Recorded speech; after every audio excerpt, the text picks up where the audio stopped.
ನಿಪುಣ ನಿಪುಣ ಆಚಾರ್ಯರ ಮಾರ್ಗದರ್ಶನದಲ್ಲಿ ಅವರು ಆಧ್ಯಾತ್ಮಿಕ ಅಭ್ಯಾಸಗಳಲ್ಲಿ ಮತ್ತು ವೇದ ಶಾಸ್ತ್ರಗಳ ಅಧ್ಯಯನದಲ್ಲಿ ತಮ್ಮನ್ನು ತಾವು ತೊಡಗಿಸಿಕೊಂಡಿದ್ದಾರೆ. ಪ್ರಸ್ತುತ ಉತ್ತರಾಖಂಡದ ಋಷಿಕೇಶದಲ್ಲಿ ನೆಲೆಸಿರುವ ಸ್ವಾಮಿ ನಿರ್ಗುಣಾನಂದರು ಹಿಮಾಲಯದ ಕೈಲಾಸ ಆಶ್ರಮ ಬ್ರಹ್ಮವಿದ್ಯಾಪೀಠದಿಂದ ಸನ್ಯಾಸ ದೀಕ್ಷೆಯನ್ನು ಪಡೆದವರು. ಈ ಆಶ್ರಮ ಭಾರತದ ಅನೇಕ ಪ್ರಸಿದ್ಧ ಆಚಾರ್ಯರು ಷಡ್ ದರ್ಶನಗಳನ್ನು ಕರಗತ ಮಾಡಿಕೊಂಡಿರುವ ಗೌರವಾನ್ವಿತ ಆಶ್ರಮವಾಗಿದೆ. ಹಲವಾರು ವರ್ಷಗಳ ಆಳವಾದ ಅಧ್ಯಯನ, ಚಿಂತನೆ ಮತ್ತು ಧ್ಯಾನದ ನಂತರ ಸ್ವಾಮಿ ನಿರ್ಗುಣಾನಂದರು ಈಗ ಧರ್ಮ ಗ್ರಂಥದ ಜ್ಞಾನವನ್ನು ನೀಡುತ್ತಿದ್ದಾರೆ. ಅವರ ಭಗವದ್ಗೀತೆ ತರಗತಿಗಳು, ಅದರ ಸನಾತನ ಜ್ಞಾನವನ್ನು ಜನಸಾಮಾನ್ಯರು ಕೂಡ ಪ್ರಾಯೋಗಿಕವಾಗಿ ತಮ್ಮ ಜೀವನಕ್ಕೆ ಅನ್ವಯಿಸಿಕೊಳ್ಳುವ ವಿಧಾನಗಳ ಬಗ್ಗೆ ಕೇಂದ್ರೀಕರಿಸುತ್ತದೆ ಹಾಗೂ ಆಧ್ಯಾತ್ಮಿಕ ಬೆಳವಣಿಗೆಯ ಹಾದಿಯಲ್ಲಿ ಅನ್ವೇಷಕರನ್ನು ಪ್ರೇರೇಪಿಸುತ್ತದೆ. ಇಂದು ಸ್ವಾಮಿ ನಿರ್ಗುಣಾನಂದಗಿರಿ ಗುರುಗಳು ಕರ್ಮ ಬಂಧನದಿಂದ ಮುಕ್ತಿ, ಅಂದರೆ ಬ್ರೇಕಿಂಗ್ ಫ್ರೀ ಫ್ರಮ್ ಕರ್ಮ ಎಂಬ ವಿಷಯದ ಬಗ್ಗೆ ನಮ್ಮನ್ನೆಲ್ಲ ಕುರಿತು ಮಾತನಾಡ್ತಾ ಇದ್ದಾರೆ. ಈಗ ಸ್ವಾಮಿ ನಿರ್ಗುಣಾನಂದ ಸ್ವಾಮಿ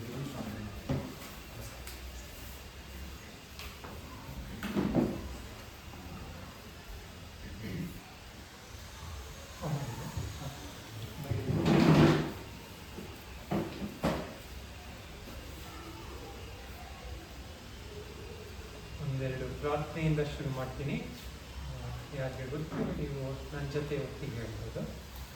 ಓಂ ಸಹನಾವತು ಸಹನೌನತ್ತು ಸಹ ವೀರ್ಯಂ ಕರವಾವಹೈ ತೇಜಸ್ವಿನಾವಧೀತಮಸ್ತು ಮಾ ವಿದ್ವಿಷಾವಹೈ.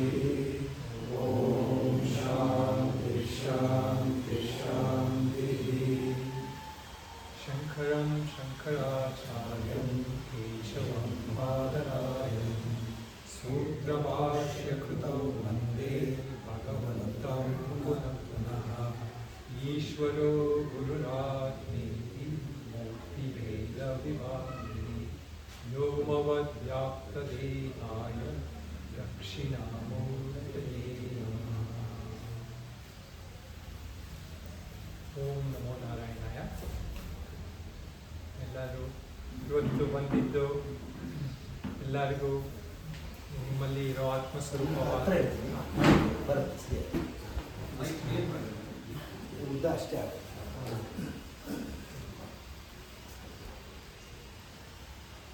ನಿಮ್ಮೆಲ್ಲರಲ್ಲಿ ಇರೋ ಆ ಪರಮಾತ್ಮ ಸ್ವರೂಪನಿಗೆ ನಾನು ನಮಿಸುತ್ತೇನೆ. ಇವತ್ತು ಇವರು ರಮೇಶ್ ಅವರು ನನಗೆ ಹೇಳಿ ನಾನು ಸ್ವಲ್ಪ ಒಂದೆರಡು ವಿಷಯವನ್ನು ಶೇರ್ ಮಾಡೋಣ ಅಂತ.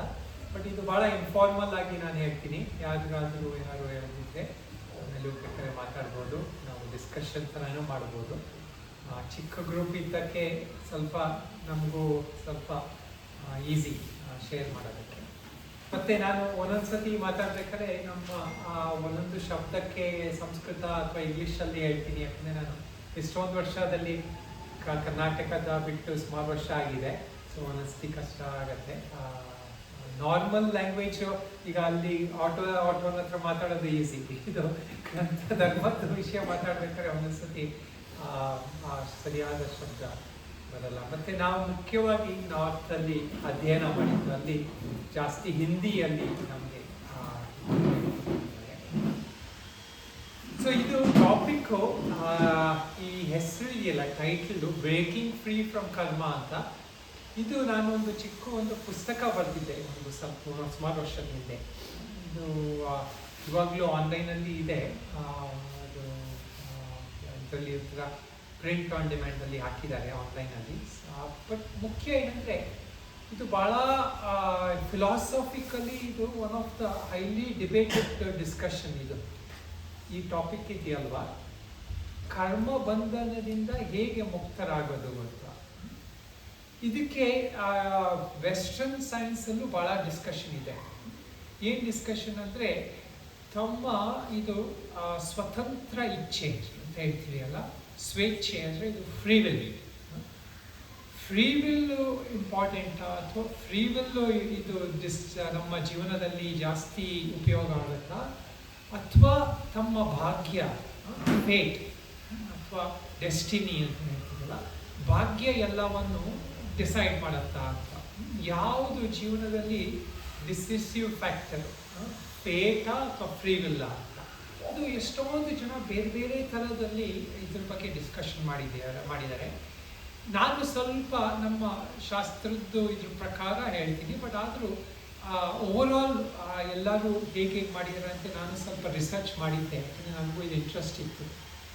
ಸೊ ಸೈನ್ಸ್ ಏನು ಹೇಳ್ತಾ ಇದೆ, ಫಿಲಾಸಫಿ ಏನು ಹೇಳ್ತಾ ಇದೆ, ಸೈಕಾಲಜಿ ಏನು ಹೇಳ್ತಾ ಇದೆ, ಇದನ್ನು ಸ್ವಲ್ಪ ನಾನು ರಿಸರ್ಚ್ ಮಾಡಿದ್ದೀನಿ. ಎಲ್ಲವನ್ನು ಈಗ ಅರ್ಧ ಕಾಲ ಗಂಟೆಯಲ್ಲಿ ಹೇಳೋಕ್ಕೆ ಕಷ್ಟ, ಬಟ್ ಆದರೂ ಸಂಕ್ಷಿಪ್ತವಾಗಿ ಸ್ವಲ್ಪ ನಾನು ಟಾಪಿಕ್ ಕವರ್ ಮಾಡ್ತೀನಿ. ಮುಖ್ಯವಾಗಿ ಇವಾಗ ಇದನ್ನು ನಾವು ತಿಳ್ಕೊಬೇಕಂತಿದ್ರೆ ಒಂದು ಪ್ರಾಕ್ಟಿಕಲ್ ಎಕ್ಸಾಂಪಲ್, ಅಂದರೆ ಡೆಮಾನ್ಸ್ಟ್ರೇಷನ್ ಥರ. ಎಲ್ಲರೂ ತಮ್ಮ ಕೈ ಎತ್ತಿ ಎಲ್ಲರೂ ಆಯ್ತಾ, ಎಲ್ಲ ಎತ್ತಿದ್ರಿ, ಆಯ್ತು. ಇವಾಗ ಯಾವುದಾದ್ರು ಒಂದು ಹಣ್ಣು, ಆ್ಯಪಲ್, ಎಲ್ಲರೂ ಒಂದು ಆ್ಯಪಲನ್ನು ಮಾನಸಿಕವಾಗಿ ಯೋಚನೆ ಮಾಡಿ, ಅಂದರೆ ಇಮ್ಯಾಜಿನ್ ಮಾಡಿ, ಆಯ್ತಾ? ಎಲ್ಲರೂ ಮಾಡ್ತಾ ಆಯಿತು. ಇವಾಗ ಇನ್ನೊಂದು ಆಪೋಸಿಟ್ ಇದು, ಫಾರ್ 1 ನಿಮಿಷ ಇವಾಗ ಯಾವುದು ಆ್ಯಪಲನ್ನು ಯೋಚಿಸ್ಬೇಡಿ. 1 ನಿಮಿಷಕ್ಕೆ ಯಾವ ಮಾನಸಿಕವಾಗಿ ಆ್ಯಪಲ್ ಬಿಟ್ಟು ಏನು ಬೇಕಾದ್ರೆ ಯೋಚಿಸ್ಬಾರ್ದು, ಆ್ಯಪಲನ್ನು ಯೋಚಿಸ್ಬಾರ್ದು, ಆಯ್ತಾ? ಎಲ್ಲರೂ ಪ್ರಯೋಗ ಮಾಡ್ತಾರೆ, ಆಯ್ತು. ಸೊ ಇವಾಗ ಇದು ಪ್ರಶ್ನೆ, ಈಗ ಇದನ್ನೇ ನಾವು ಫಸ್ಟ್ ಇದು ಮಾಡೋಣ, ಸ್ವಲ್ಪ ಡಿಸ್ಕಷನ್ ಮಾಡೋಣ. ಸೊ ಫಸ್ಟ್ ಏನು, ಯಾವುದು ಕೈ ಎತ್ತುಕೋ ಅಂತ ಹೇಳಿದೆ ನಾನು, ಕೈ ಎತ್ತಿ ಅಂತ. ಅದು ತಮ್ಮ ಸ್ವೇಚ್ಛೆಯಿಂದ ತಾವು ಕೈ ಎತ್ತಿದ್ರ? ನಾನು ಇನ್ಸ್ಟ್ರಕ್ಷನ್ ಕೊಟ್ಟೆ, ಬಟ್ ಆದರೂ ಇದರಲ್ಲಿ ಒಬ್ಬೊಬ್ಬರು ಬೇಕಾದ್ರೆ ಕೈ ಎತ್ತಲಿಲ್ಲ, ಎತ್ತೇ ಇರ್ಬೋದಾಗಿತ್ತು ಅಲ್ವಾ? ನಾನು ಹೇಳಿದ್ದೆ, ಹೇಳಿದ್ಮೇಲೂ ನಿಮ್ಮಲ್ಲಿ ಸ್ವಲ್ಪ ಚಾಯ್ಸ್ ಇತ್ತು ಅಲ್ವಾ? ನೀವು ಆಯಿತು, ಪಾಪ ಸನ್ಯಾಸಿ ಬಂದಿದ್ದಾರೆ ಅಂದ್ಬಿಟ್ಟು ಕೈ ಎತ್ತಿದ್ರಿ ನೀವು. ಬಟ್ ಬೇಡ ಅಂತಿದ್ರೆ ನೀವು ಅದನ್ನು ರೆಸಿಸ್ಟ್ ಮಾಡ್ಬೋದು ಅಲ್ವಾ? ಸ್ವಲ್ಪ ಇದಿದೆ. ನಾನು ಆ್ಯಪಲ್ ಅಂತ ಯೋಚಿಸಿ ಅಂದೆ, ಎಲ್ಲರಿಗೂ ಯೋಚನೆ ಮಾಡೋಕ್ಕಾಗಿರ್ಬೋದು ಅಲ್ವಾ? ನಿಮ್ಮ ಹೇಗೆ ಮಾನಸಿಕವಾಗಿ ಬೇಕು ಅದ್ರ ಪ್ರಕಾರ ನೀವು ಯೋಚನೆ ಮಾಡಿದ್ರಿ. ಬಟ್ ಆ್ಯಪಲ್ ಯೋಚನೆ ಮಾಡಬೇಡಿ ಅಂದೆ, ಎಲ್ಲ ಬಿಟ್ಟು ಆ್ಯಪಲ್ಲೇ ಮನಸ್ಸಿಗೆ ಬರುತ್ತೆ ನೋಡಿ. ಸೊ ನಮ್ಮ ಮೈಂಡಲ್ಲಿ ಇದು ನಾವು ಆ್ಯಪಲ್ ಯೋಚನೆ ಮಾಡಿ ಅಂತ ಯೋಚಿಸ್ಬೋದು, ಮಾಡಬೇಡಿ ಅಂದರೆ ಮಾಡೋಕ್ಕಾಗಲ್ಲ ಇದು ಅನ್ಸುತ್ತೆ. ಸೊ ಮಾನಸಿಕವಾಗಿ ನಮಗೆ ಕಂಟ್ರೋಲ್ ಇದೆಯಾ ಇಲ್ವಾ ನೋಡಿ. ಸೊ ಒಂಥರದಲ್ಲಿ ನಾನು ಯೋಚನೆ ಅಂದರೆ ನೀವು ಮಾನಸಿಕವಾಗಿ ಯೋಚನೆ ಮಾಡೋಕ್ಕಾಯ್ತು, ಬಟ್ ಯೋಚನೆ ಮಾಡಬೇಡಿ ಅಂದರೆ ಮಾಡೋಕ್ಕಾಗ್ತಾ ಇಲ್ಲ. ಯಾಕೆ ಆಗ್ತಾ ಇಲ್ಲ? ಸೊ ಮೈಂಡಲ್ಲಿ ನಮಗೆ ಎಷ್ಟೊಂದು ವಿಷಯದಲ್ಲಿ ಕಂಟ್ರೋಲು ಇದೆಯಾ ಅನ್ನೋದು ಗೊತ್ತಾಗಲ್ಲ ಇದು. ಸೊ ಅದಕ್ಕೆ ಅವನು ಭಗವದ್ಗೀತೆಯಲ್ಲೂ ಅರ್ಜುನ ಹೇಳ್ತಾನೆ, ಚಂಚಲಂ ಹಿ ಮನ ಕೃಷ್ಣ ಪ್ರಮಾತಿ ಬಲವತ್ ದೃಢ. ಅಂದರೆ ಇದು ಮನಸ್ಸು ಎಳ್ಕೊಂಡು ಹೋಗುತ್ತೆ, ಇದನ್ನು ಕಂಟ್ರೋಲ್ ಮಾಡೋದು ಕಷ್ಟ. ಸಸ್ಯಾಹಂ ನಿಗ್ರಹಂ ಮನ್ಯೆ ವಾಯೋರಿವ, ಅದೇ ಇದು ಗಾಳಿ ಥರ ಹೋಗುತ್ತೆ, ಅಷ್ಟು ಕಷ್ಟ ಅಂತ. ಬಟ್ ಆದರೂ ಸ್ವಲ್ಪ ಕಂಟ್ರೋಲ್ ಇದೆ ಅಲ್ವಾ? ನಾವು ಅದಕ್ಕೆ ನೋಡಿ, ಇದು ಇಲ್ಲಿ ಎಷ್ಟು ಒಳ್ಳೆ ಕಾರ್ಯ ಮಾಡ್ತಾ ಇದ್ದೀರಾ. ಇಲ್ಲಿ ಮಕ್ಕಳಿಗೆ ಜಪ, ಇದು ಮಂತ್ರ ಹೇಳೋದು, ಸಂಸ್ಕಾರ, ಒಳ್ಳೆ ಸಂಸ್ಕಾರ ಯಾಕೆ ಕೊಡೋದು? ಏನೋ ಒಂದು ನಮ್ಮಲ್ಲಿ ಮಾನಸಿಕವಾಗಿ ಇದೆ, ಅವ್ರಿಗೆ ಕಲಿಸ್ಬೋದು ಅಂತ. ಸೊ ಇವಾಗ ಇದರಲ್ಲಿ ಇನ್ನೊಂದು 2-3 ಕ್ವಶನ್ಸು, ಅದ್ರ ಮೇಲೆ ಆಮೇಲೆ ನಾನು ಸ್ವಲ್ಪ ಇದು ಹೇಳ್ತೀನಿ. ಒಂದು, ನಮ್ಮ ಜೀವನವನ್ನು ನೋಡೋಣ ಇವಾಗ. ಜಸ್ಟ್ ಎಲ್ಲರೂ ಬರ್ತಿಂದ ಈ ಸಮಯ ತನಕ ಎಲ್ಲರೂ ಎಷ್ಟೊಂದು ಅನುಭವ ಆಗಿದೆ ಜೀವನದಲ್ಲಿ. ನೀವು ಹುಟ್ಟಿದ್ರಲ್ಲಿ ಎಲ್ಲಿ ಹುಟ್ಟಿದ್ರಿ, ಯಾರು ತಂದೆ ತಾಯಿಯಲ್ಲಿ ಹುಟ್ಟಿದ್ರಿ, ಯಾವ ಜಾಗದಲ್ಲಿ ಹುಟ್ಟಿದ್ರಿ, ಅದ್ರ ಬಗ್ಗೆ ನಿಮಗೆ ಇಚ್ಛಾ ಇತ್ತಾ? ನಿಮ್ಮಲ್ಲಿ ಚಾಯ್ಸ್ ಇತ್ತಾ? ಚಾಯ್ಸ್ ಇರಲಿಲ್ಲ ಅಲ್ವಾ? ಎಲ್ಲಿ ಹುಟ್ಟಿದ್ರಿ ಅದರಲ್ಲಿ ನಿಮಗೆ ಚಾಯ್ಸ್ ಇರಲಿಲ್ಲ. ಮತ್ತು ಇದು ನಿಮ್ಮಲ್ಲಿ ನಿಮಗೆ ಇವಾಗ ಎಷ್ಟೊಂದು ಜನಕ್ಕೆ ಮಕ್ಕಳಾಗಿರ್ಬೋದು, ಎಷ್ಟೊಂದು ಜನಕ್ಕೆ ಮಕ್ಕಳು, ಪರಿವಾರ ಇದೆಲ್ಲ ಇರ್ಬೋದು. ನಿಮ್ಮ ಮಕ್ಕಳು ಯಾರು ಬರಬೇಕಿತ್ತು, ಅವರು ಹೀಗೆ ಆಗಬೇಕಿತ್ತು, ಅಂದರೆ ಈ ಟೈಪ್ ಮಕ್ಕಳು ಬೇಕಿತ್ತು ಅಂತ ನಿಮ್ಮಲ್ಲಿ ಚಾಯ್ಸ್ ಇತ್ತಾ? ಚಾಯ್ಸ್ ಇಲ್ಲ. ನಾವು ಹೇಳ್ತೀವಲ್ಲ, ಹೀಗೆ ಭಗವಂತ ಕೊಟ್ಟರು ಅದ್ರ ಪ್ರಕಾರ ಅಂತ ಹೇಳ್ತೀವಿ. ಸೊ ಅದರಲ್ಲಿ ಚಾಯ್ಸ್ ಇಲ್ಲ. ಬಟ್ ನಿಮಗೆ ನಿಮ್ಮ ಜೀವನದಲ್ಲಿ ಯಾವ ಕಾರ್ಯ ಮಾಡಬೇಕು, ಯಾವ ಅಂದರೆ ಇದು ಪ್ರೊಫೆಷನ್, ಯಾವ ಕರಿಯರು, ಅದರಲ್ಲಿ ನಿಮಗೆ ಚಾಯ್ಸ್ ಇತ್ತಾ? So To some extent. To some extent, correct. That's a good answer. Some extent ನಿಮ್ಮ ಚಾಯ್ಸ್ ಇತ್ತು. ಆಯ್ತು. ಇನ್ನೊಂದು ಸೂಕ್ಷ್ಮವಾದ ಇದು ಪ್ರಶ್ನೆ. ನೀವು ಯಾರ್ಯಾರು ನಿಮ್ಮ ವೈಫನ್ನು ಚೂಸ್ ಮಾಡಿದ್ರಿ, ಅದರಲ್ಲಿ ನಿಮಗೆ ಚಾಯ್ಸ್ ಇತ್ತಾ?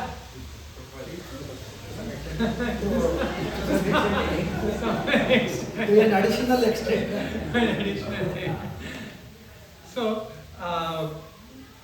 ಇವಾಗ ಇದೇ ಥರದಲ್ಲಿ ನೋಡಿ, ನಮ್ಮ ಜೀವನದಲ್ಲಿ ಕರ್ಮದ್ದು ಬಗ್ಗೆ ಅಂತ ಡಿಸ್ಕಷನ್. ಇದು ಕರ್ಮ ಅಂತ ಹೇಳ್ತೀವಿ. ಕರ್ಮ ಅಂದರೆ ಬೇರೆ ಬೇರೆ ಥರದಲ್ಲಿ ಇದೆ. ಕರ್ಮ ಅಂದರೆ ನಾವು ಮಾಡೋ ಕಾರ್ಯನೂ ಕರ್ಮ ಅಂತ ಹೇಳ್ತೀವಿ. ಕರ್ಮ ಅಂದರೆ ನಮ್ಮಲ್ಲಿ ಇರೋ ಇದು ಜೀವನದ ಒಂದು ನಿಯಮ.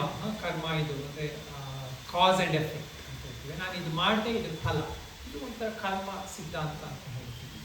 ಬಟ್ ಇನ್ನೊಂದು ಥರದಲ್ಲಿ ಎಷ್ಟೊಂದು ಜನ ಕರ್ಮವನ್ನು ಯೂಸ್ ಮಾಡೋದು, ಇದು ನಮ್ಮಲ್ಲಿ ಪ್ರಾರಬ್ಧ ಕರ್ಮ ಅಂತ ಹೇಳ್ತಾರೆ. ಪ್ರಾರಬ್ಧ ಕರ್ಮ ಅಂದರೆ ಎಲ್ಲರಿಗೂ ಗೊತ್ತಾ?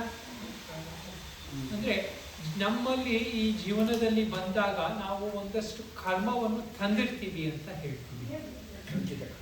ಸಂಚಿತ ಕರ್ಮ. ಸಂಚಿತ ಕರ್ಮ ಅಂದರೆ ನಮ್ಮದು ಎಲ್ಲ ಎಷ್ಟೊಂದು ಜೀವನದಲ್ಲಿ ಇರೋ ಕರ್ಮ, ಅದು ಆ ಸ್ಟಾಕಿಂದ ಒಂದು ಪ್ರಾರಬ್ಧ ಕರ್ಮ ಅಂತ ಬರುತ್ತೆ. ಆ ಪ್ರಾರಬ್ಧ ಕರ್ಮದಲ್ಲೂ ಎರಡು ಭೇದ. ಒಂದು ಏನು, ಯಾವ ಕರ್ಮ ಒಂಥರ ಫಲ ಕೊಡೋಕ್ಕೆ ಶುರು ಆಗ್ಬಿಟ್ಟಿದೆ, ಆರಾಬ್ಧ ಅಂತ. ಅಂದರೆ ಅದು ಅದರಲ್ಲಿ ಕರ್ಮ ಕೊಡೋದಕ್ಕೆ ಸ್ಟಾರ್ಟ್ ಆಗ್ಬಿದೆ ಅದೀಗ. ಏನೋ ಒಂದು ಸುಖ ದುಃಖ ಇದೆಲ್ಲ ಕರ್ಮ ಕೊಡೋದು ಶುರು ಆಗಿದೆ. ಇನ್ನೊಂದು ಅನಾರಾಬ್ಧ, ಅದು ಕರ್ಮ ಕೊಡೋಕೆ ಇನ್ನೂ ಶುರು ಆಗಿಲ್ಲ. ಅದಕ್ಕೆ ಕೇಳೋದಕ್ಕೆ ಅವರು ಜ್ಯೋತಿಷ್ಯರು ಬಂದಿದ್ರಲ್ಲ, ಅವರು ಕರೆಕ್ಟ್. ಅದಕ್ಕೆ ನೋಡಿ, ನಾವೆಲ್ಲ ಜ್ಯೋತಿಷ್ಯ ಹತ್ರ ಯಾಕೆ ಹೋಗ್ತೀವಿ? ನಮ್ಮ ಅನಾರಾಬ್ಧ ಕರ್ಮ ಏನಿದೆ ಅಂತ ನಮ್ಗೆ ಗೊತ್ತಿಲ್ಲ, ತಿಳ್ಕೊಳ್ಳೋದಕ್ಕೆ. ಅದು ಏನು ಸ್ಟಾಕಲ್ಲಿ ಇದೆ, ನಾವು ಏನು ತಂದಿದ್ದೀವಿ ಅಥವಾ ಭಗವಂತ ಏನು ಕೊಟ್ಟಿದ್ದಾರೆ ಅದನ್ನು ತಿಳ್ಕೊಳ್ಳೋದಕ್ಕೆ, ಅದು ಆಗೋಕ್ಕಿಂತ ಮುಂಚೆ ತಿಳ್ಕೊಳ್ಳೋದಕ್ಕೆ. ಬಟ್ ಯಾಕೆ ತಿಳ್ಕೊಳ್ಳೋಕೆ ಹೋಗ್ತೀವಿ? ಅದರಲ್ಲಿ ನಮ್ಮಲ್ಲಿ ಒಂದು ಸ್ವಲ್ಪ ಐಡಿಯಾ ಇರುತ್ತೆ, ಅದನ್ನು perhaps I can change it ಅಂತ. ಅಥವಾ ಅದು ಕೆಟ್ಟದಾಗೋದಿದ್ರೆ ಎಸ್ಪೆಷಲಿ ಆಗಿದ್ರೆ ಚೇಂಜ್ ಮಾಡಬಹುದು ಅಂತ. ಅಥವಾ ಯಾವುದೋ ಒಂದು ಒಳ್ಳೆ ಯಾವುದೋ ಇದೆ, ಅದು ನನಗೆ ತಿಳಿದಿಲ್ಲ, ಅದನ್ನು ನಾನು ಯುಟಿಲೈಸ್ ಮಾಡ್ಕೊಬೋದು ಅಂತ. ಅಫ್ಕೋರ್ಸ್ ಅದು ನಾನು ಸಂಕ್ಷಿಪ್ತವಾಗಿ ಹೇಳ್ತಾ ಇದ್ದೀನಿ. ಜ್ಯೋತಿಷ್ ಶಾಸ್ತ್ರ ಅಂದರೆ ಅದು ದೊಡ್ಡ ವೇದದ್ದು ಒಂದು ದೊಡ್ಡ ಅಂಗ. ಅದನ್ನು ಅದು ನಾವೆಲ್ಲ ಜಸ್ಟ್ ಜನರಲ್ ಆಗಿ ಈ ಟಾಪಿಕ್ಕಿಗೆ ಹೇಳ್ತಾ ಇದ್ದೀನಿ. ಬಟ್ ಮುಖ್ಯವಾಗಿ ಏನಂದರೆ, ಜೀವನದಲ್ಲಿ ನಮ್ಮಲ್ಲಿ ಸ್ವತಂತ್ರ ಇದು ಪುರುಷಾರ್ಥ ಇದೆ, ಎಷ್ಟು ಆಲ್ರೆಡಿ ಡಿಸೈಡ್ ಆಗಿದೆ. ಇದು ಭಾಳ ದೊಡ್ಡ ಡಿಸ್ಕಷನ್ ಟಾಪಿಕ್. ಎಷ್ಟೊಂದು ಸತಿ ನಮಗೆ ಗೊತ್ತಾಗಲ್ಲ. ಇವಾಗ ಸೈನ್ಸಲ್ಲಿ ಏನು ಹೇಳ್ತಾರೆ, ಎಷ್ಟೊಂದು ನ್ಯೂರಾಲಜಿಸ್ಟು ಇದು ರಿಸರ್ಚ್ ಮಾಡಿದ್ದಾರೆ. ಅವರು ಒಂದು ರಿಸರ್ಚಲ್ಲಿ ಒಬ್ಬರು ಏನೋ ನೋಡಿದ್ರೆ, ಎಲ್ಲರಿಗೂ ಬ್ರೈನಿಗೆ ಒಂದು ಇದು ಹಾಕಿದ್ರಂತೆ, ಒಂಥರ ಡಿಟೆಕ್ಟ್ ಮಾಡೋದ್ರಲ್ಲಿ ತಮ್ಮ ಕೈಯನ್ನು ಮೂವ್ ಮಾಡಿ ಅಂತ. ಇದು ಭಾಳ ಹಳೇ ಎಕ್ಸ್ಪೆರಿಮೆಂಟು, ಒಂದು ಲೆಬೆಟ್ ಅಂತ ಅವರು ಮಾಡಿದ್ದಿದ್ದು. ಏನಂದರೆ, ಅವರು ಕೈ ಫಿಂಗರ್, ತಂಬು ಅಥವಾ ಯಾವುದಾದ್ರು ಫಿಂಗರನ್ನು ಮೂವ್ ಮಾಡಿ ಅಂತ. ಬಟ್ ಅವರು ಚೆಕ್ ಮಾಡ್ತಾ ಇದ್ರು ಬ್ರೈನಲ್ಲಿ. ಆ ಬ್ರೈನಲ್ಲಿ ಸಿಗ್ನಲ್ ಬಂದಿತ್ತಂತೆ. ಅವರು ಡಿಸೈಡ್ ಮಾಡೋಕ್ಕಿಂತ ಮುಂಚೆ ಸಿಗ್ನಲ್ ಬಂದ್ಬಿಡಿತ್ತು. ಅಂದರೆ ಕೈಯನ್ನು ಹಿಂಗೆ ಮೂವ್ ಮಾಡ್ತೀನಿ ಅಂತ ಡಿಸೈಡ್ ಮಾಡೋಕ್ಕಿಂತ ಮುಂಚೆ ಸಿಗ್ನಲ್ ಬಂದ್ಬಿಡಿದೆ ಅಂತ. ಸೊ ಎಷ್ಟೊಂದು ಅದೇ ರಿಲೇಟೆಡ್ ಎಕ್ಸ್ಪೆರಿಮೆಂಟ್ಸ್ ಮಾಡ್ಬಿಟ್ಟು ಕನ್ಕ್ಲೂಡ್ ಮಾಡಿದ್ದಾರೆ ನ್ಯೂರಾಲಜಿದಲ್ಲಿ. The sense of free will, ಅಂದರೆ ನಾನು ಮಾಡ್ತೀನಿ, ಹೀಗೆ ನಾನು ಇಲ್ಲಿ ಹೋಗ್ತೀನಿ, ಇದನ್ನು ಮಾಡ್ತೀನಿ, ಈ ಕಾಫಿ ಅಥವಾ ಟೀ ಅಥವಾ ಜ್ಯೂಸ್ ಕೊಟ್ಟರೆ ಯಾವುದನ್ನು ಕುಡಿತೀನಿ ಅಂತ ನಾನು ಡಿಸೈಡ್ ಮಾಡ್ತೀನಿ ಅಂತ ನಮ್ಮಲ್ಲಿ ಭಾವನೆ ಇದೆಯಲ್ಲ. ಸೈನ್ಸ್ ಹೇಳುತ್ತೆ that free will is N illusion ಅಂತ. ಅಂದರೆ ನಾನು ಹೀಗೆ ಈ ಕಾಫಿ ತೊಗೊತೀನಿ, ಟೀ ತೊಗೊತೀನಿ ಅಥವಾ ಈ ಜ್ಯೂಸ್ ತೊಗೊತೀನಿ ಅಂತ ಡಿಸೈಡ್ ಮಾಡ್ತೀನಿ ಅಂತ ನಮ್ಮಲ್ಲಿ ಆ ಐಡಿಯಾ ಕಾನ್ಸೆಪ್ಟ್ ಇದೆಯಲ್ಲ, ಆ ಕಾನ್ಸೆಪ್ಟ್, ಆ free will is a illusion ಅಂತ. ಯಾಕೆ ಅದು ಇಲ್ಯೂಷನ್ನು ಅಂತ ಹೇಳ್ತಾರೆ? ಯಾಕಂದರೆ ನಿಮ್ಮ brain already has decided what you will decide ಅಂತ. ಅದು ಮುಂಚೆನೇ ಇದಾಗಿದೆ. ನೀವು ಜಸ್ಟ್ ನಿಮ್ಗೆ ಅನಿಸ್ತಾ ಇದೆ ನೀವು ಇದು ಡಿಸಿಷನ್ ಮಾಡ್ತಾ ಇದ್ದೀರಿ ಅಂತ. ಸೊ ಇನ್ನೊಂದು ಡಿಸ್ಕಷನ್ ಹಾಗಾದ್ರೆ, ಹಾಗಿದ್ರೆ ನಾವೆಲ್ಲ ಬರೀ ಒಂಥರ ರೋಬೋಟ್ ಥರನಾ? ಅಂದರೆ ಏನೋ ಆಗ್ತಾ ಇದೆ ಅದು ಆಗ್ತಾ ಇದೆ ಅಂತ. ಸೊ ಇದು ಎಷ್ಟೊಂದು ಇದರಲ್ಲಿ ಮಹಾತ್ಮರು ಪುರುಷರು ಹಾಗೆ ಹೇಳೋದು, ನೀವು ಅನಿಸ್ತಾ ಇದೆ ನಿಮಗೆ ಇದೆಲ್ಲ ಮಾಡ್ತಾ ಇದ್ದೀನಿ ಆಗ್ತಾ ಇದೆ, ಎಲ್ಲ ಮುಂಚೆನೇ ನಿಶ್ಚಯವಾಗಿದೆ ಅಂತ ಹೇಳ್ತಾರೆ. ಆ ಥರದಲ್ಲಿ ಲೆಕ್ಕ ತಗೊಂಡ್ರೆ ನಾವು ಅದಕ್ಕೆ ಜ್ಯೋತಿಷ್ಯ ಶಾಸ್ತ್ರ ಇದು ಎಲ್ಲ ಬಹಳ ಇದ್ರದ್ದು ಮಹತ್ವ. ಯಾಕೆ ಎಲ್ಲ ಜೀವನದಲ್ಲಿ ಡಿಸೈಡ್ ಆಗ್ಬಿಟ್ಟಿದೆ. ಎಷ್ಟೊಂದು ವಿಷಯದಲ್ಲಿ ನೋಡಿ ಮಹಾತ್ಮರು ಹೇಳ್ತಾರೆ ಈ ಸಮಯದಲ್ಲಿ ಇದಾಗಿದೆ ಅಂತ, ಎಷ್ಟೊಂದು ವರ್ಷ ಆದ್ಮೇಲೆ ಇದಾಗುತ್ತೆ. ಯಾಕೆ ಅವರು ತಮ್ಮ ದಿವ್ಯ ದೃಷ್ಟಿಯಿಂದ ನೋಡಿ ಹೇಳ್ತಾರೆ ಇಲ್ಲಿ ಹೀಗಾಗತ್ತೆ ಅಲ್ಲಿ ಹಾಗಾಗತ್ತೆ ಅಂತ. ಸೊ ಹಾಗಿದ್ರೆ ಏನ್ ಮಾಡೋದು? ನಾವು ಜೀವನದಲ್ಲಿ ಏನು ಮಾಡೋ ಅವಶ್ಯಕತೆನೇ ಇಲ್ಲ ಅಲ್ವಾ? ಅಂದ್ರೆ ತಂತಾನೇ ಆಗತ್ತೆ, ಯಾಕೆ ಟೆನ್ಷನ್ ತಗೊಳ್ಳೋದು? ಜೀವನ ಏನೋ ಆಗತ್ತೆ, ಕರ್ಮದಿಂದ ಎಲ್ಲ ನಡೆಯತ್ತೆ, ಏನೋ ಒಂದು. ಸೊ ಈ ಟೈಪ್ ನಾವು ಬುದ್ಧಿ ಇಟ್ಕೊಬೇಕಾ ಅಥವಾ ಏನಾದ್ರು ಪ್ರಯತ್ನ ಮಾಡಬೇಕಾ ಅಂತ. ಸೊ ಇದು ಇವಾಗ ಎಲ್ಲರಿಗೂ ಇದು ಕಾನ್ಸೆಪ್ಟ್ ಸ್ವಲ್ಪ ಅರ್ಥ ಆಗ್ತಾ ಇದೆಯಾ ಇದು ಡಿಸ್ಕಷನ್? ಯಾಕಂದ್ರೆ ಒಂಥರದಲ್ಲಿ ಸೈನ್ಸಲ್ಲೂ ಮತ್ತೆ ರಿಸರ್ಚ್ ಎಷ್ಟೊಂದು ಜನ ಹೇಳ್ತಾ ಇದ್ದಾರೆ ತಮ್ಮ ಸ್ವೇಚ್ಛೆ ಇಲ್ಲ, ಏನೂ ಇಲ್ಲ, ಎಲ್ಲ ಆಟೋಮ್ಯಾಟಿಕ್ ಆಗಿ ಇದಾಗಿದೆ ಅಂತ. ಹಾಗೆ ತಗೊಂಡ್ರೆ ನಾವು ನಮ್ಮ ಇದ್ರ ಪ್ರಕಾರ ತಗೊಂಡ್ರೆ ಎಲ್ಲಾದು ಪ್ರಾರಬ್ಧ ಕರ್ಮನೇ. ನಾವಲ್ಲಿ ಏನು ನಮ್ಮಲ್ಲಿ ಪುರುಷಾರ್ಥ ಅಂತ ಏನಿಲ್ಲ ಅಂತ. ಸೊ ಹೀಗೆ ಆಗಿದ್ರೆ ಶಾಸ್ತ್ರ ಯಾಕೆ, ಸಾಧನೆ ಯಾಕೆ, ಮತ್ತೆ ಈಗ ಇವೆಲ್ಲ ನೀವು ಬಂದಿದ್ದು ಯಾಕೆ ಅಂತ. ಬಟ್ ಇನ್ನೊಂದು ಥರದಲ್ಲಿ ನೋಡಿದ್ರೆ ನೀವು ಬಂದಿದ್ದು ನಿಮ್ಮ ಇಚ್ಛೆಯಿಂದ ಅಲ್ಲ, ಏನೋ ಯಾಕೋ ಬಂದ್ರಿ, ಏನೋ ಒಂದು ಬಂದ್ರಿ ಅಂತ. ಸೊ ಎಷ್ಟೊಂದು ಜನಕ್ಕೆ ಇವ್ರು ಕಳ್ಸಿದ್ದಾರೆ, ಯಾಕೆ ನೀವು ಎಷ್ಟು ಜನ ಮಾತ್ರ ಬಂದಿದ್ದೀರಾ? ಅದು ನಿಮ್ಮ ಇಚ್ಛೆ ಅಲ್ಲ, ಅದು ಏನೋ ಕರ್ಕೊಂಡ್ ಬಂದಿದೆ ಅಂತ. ಸೊ ಇದರಲ್ಲಿ ಭಗವದ್ಗೀತೆಯಲ್ಲೂ ಪರಮಾತ್ಮ ಅರ್ಜುನನಿಗೆ ಹೇಳ್ತಾನೆ, ಈಶ್ವರ ಸರ್ವಭೂತಾನ ಹೃದಯಸ್ಥೇರ್ಜುನ ತಿಷ್ಠತಿ. ಈ ಈಶ್ವರ ಅಂದ್ರೆ ಪರಮಾತ್ಮ ಎಲ್ಲ ಹೃದಯದಲ್ಲಿ ಕೂತಿದ್ದಾನೆ. ಭ್ರಾಮಯನ್ ಸರ್ವಭೂತಾನಿ ಯಂತ್ರಾರೂಢಾನಿ ಮಾಯಯ ಅಂತ. ಎಲ್ಲರನ್ನು ಭ್ರಾಮ ಅಂದ್ರೆ ಇದು ರೌಂಡ್ ಆಗಿ ಕಳಿಸ್ತಾರೆ, ಯಂತ್ರಾರೂಢ ಇದು ಮೆರಿಗೋ ರೌಂಡ್ ಅಂತಿದೆಯಲ್ಲ ಅದ್ರ ತರ ಎಲ್ಲರನ್ನು ಸುತ್ತಾಗಿ ಕಳಿಸ್ತಾ ಇದ್ದಾನೆ ಪರಮಾತ್ಮ. ನೀನಲ್ಲಿ ಏನು ಇಲ್ಲ, ನೀನು ಅಹಂಕಾರದಿಂದ ನೀನು ನಾನು ಯುದ್ಧ ಮಾಡಲ್ಲ ಅಂತ ಡಿಸೈಡ್ ಮಾಡಿದ್ರೆ ನಿನ್ನ ಸ್ವಭಾವ ಆ ಪ್ರಕೃತಿ ನಿನ್ಗೆ ಎಳ್ಕೊಂಬರತ್ತೆ, ನಿನ್ಗೆ ಮಾಡಬೇಕಾಗತ್ತೆ ಅಂದ್ರೆ ನಿನ್ನಲ್ಲಿ ಕಂಟ್ರೋಲ್ ಇರಲ್ಲ ಅಂತ.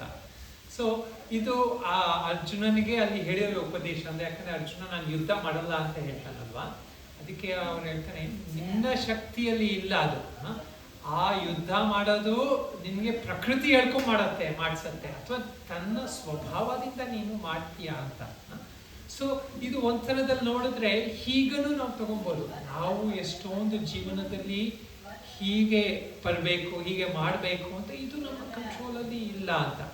ಬಟ್ ಹಾಗಿದ್ರೆ ಯಾಕೆ ಒಬ್ಬರಿಗೆ ಒಂದು ಥರದಲ್ಲಿ ಜೀವನದ ಅನುಭವ, ಇನ್ನೊಬ್ಬರಿಗೆ ಇನ್ನೊಂದು ಥರದ್ದು ಅನುಭವ, ಎಲ್ಲರಿಗೂ ಒಂಥರ ಆಟೋಮೇಟೆಡ್ ಆಗಿ ಆಗ್ಬೇಕಿತ್ತಲ್ವಾ?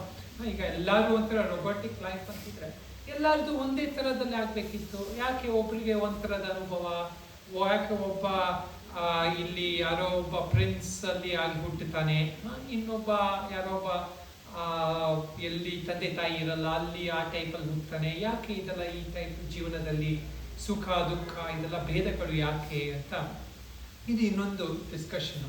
ಸೊ ಇದರಲ್ಲಿ ನೀವು ಕರ್ಮ ಅಂತ ಇದೆ ಅಂತೂ ಅನ್ಸಿದ್ರೆ, ಎಲ್ಲ ಜೀವನದಲ್ಲಿ ಕರ್ಮ ಪ್ರಕಾರ ನಡೀತಾ ಇದೆ ಅಂತ ಅನ್ಸಿದ್ರೆ ನಾವು ಅದು ಒಪ್ಕೊಳ್ಳೋಕೆ ರೆಡಿಯಾಗಿರ್ತೀವ? ನಾವು ಒಪ್ಕೊಳ್ಳೋಕೆ ರೆಡಿಯಾಗಿರಲ್ಲ. ಯಾಕೆ?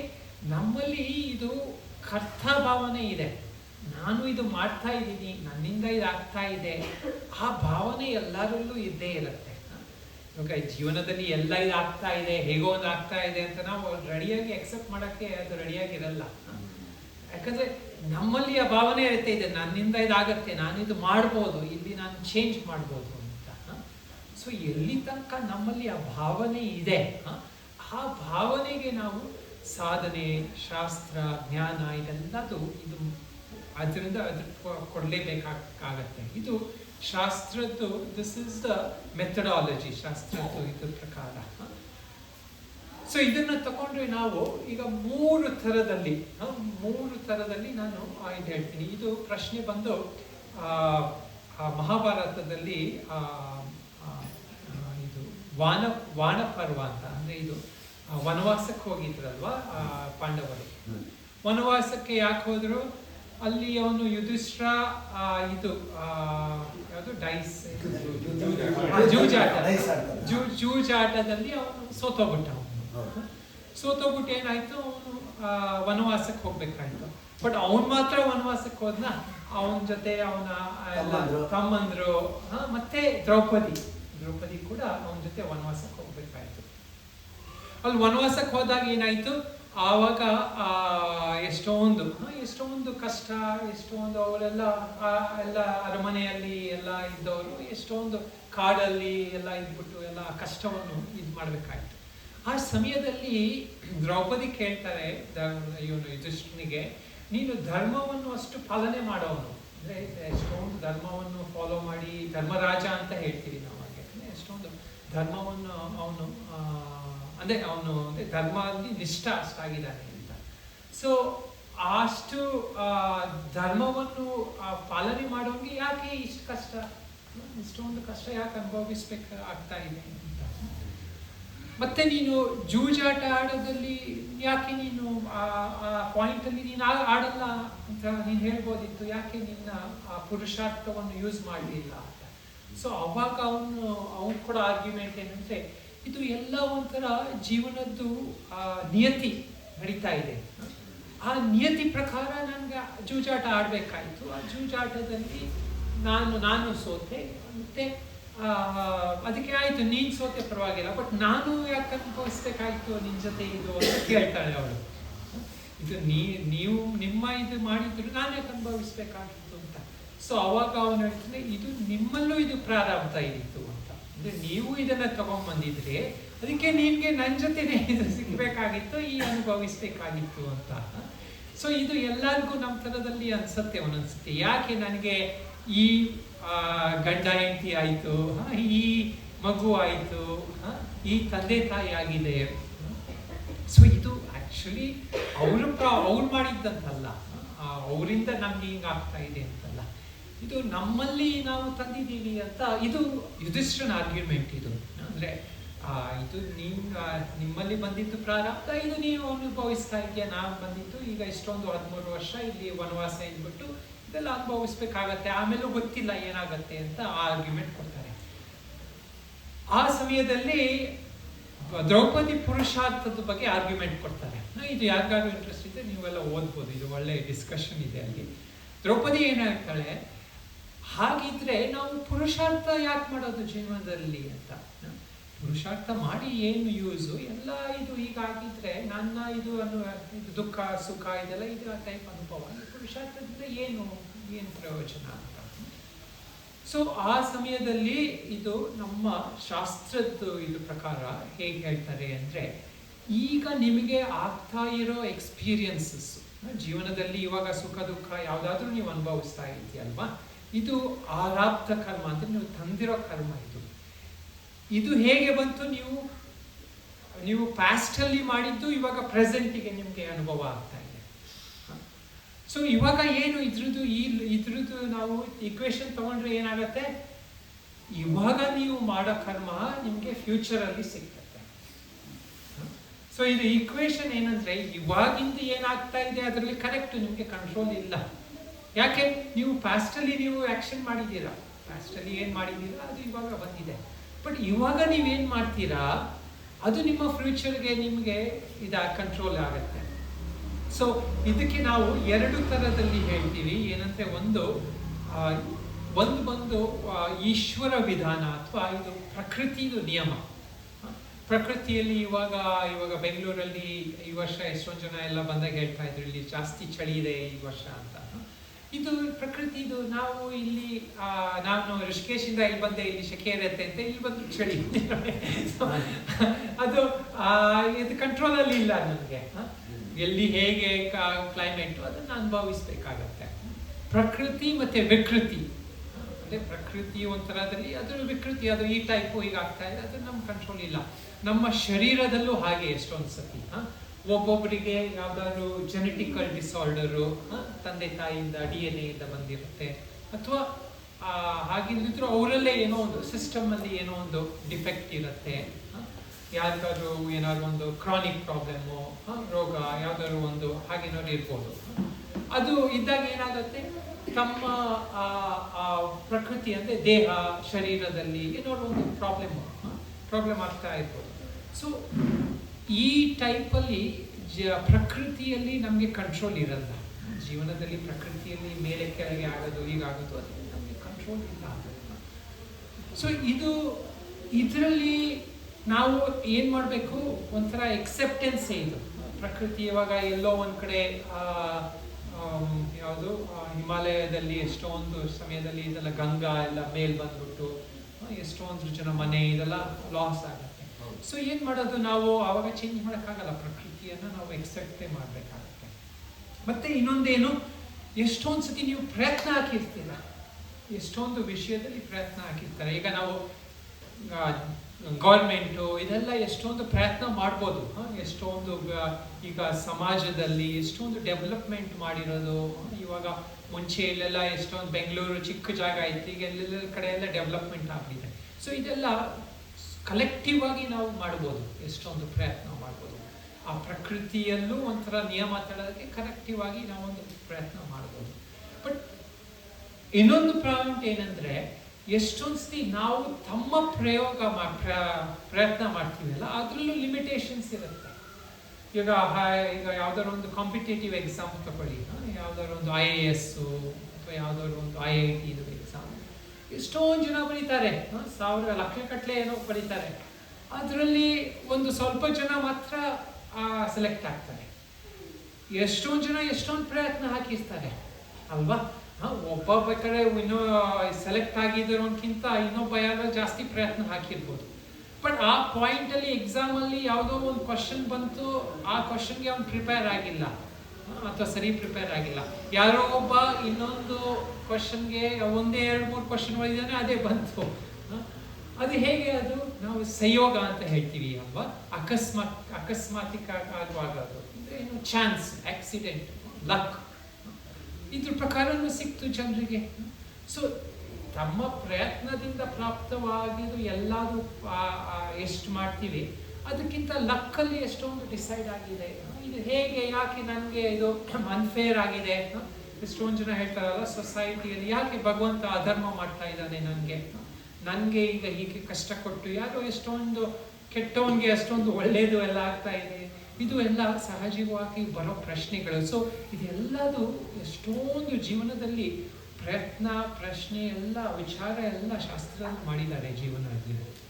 ಸೊ ಇದ್ರದ್ದು ಮುಖ್ಯವಾಗಿ ನಾನು ಟೈಮ್ ಎಷ್ಟಿದೆ,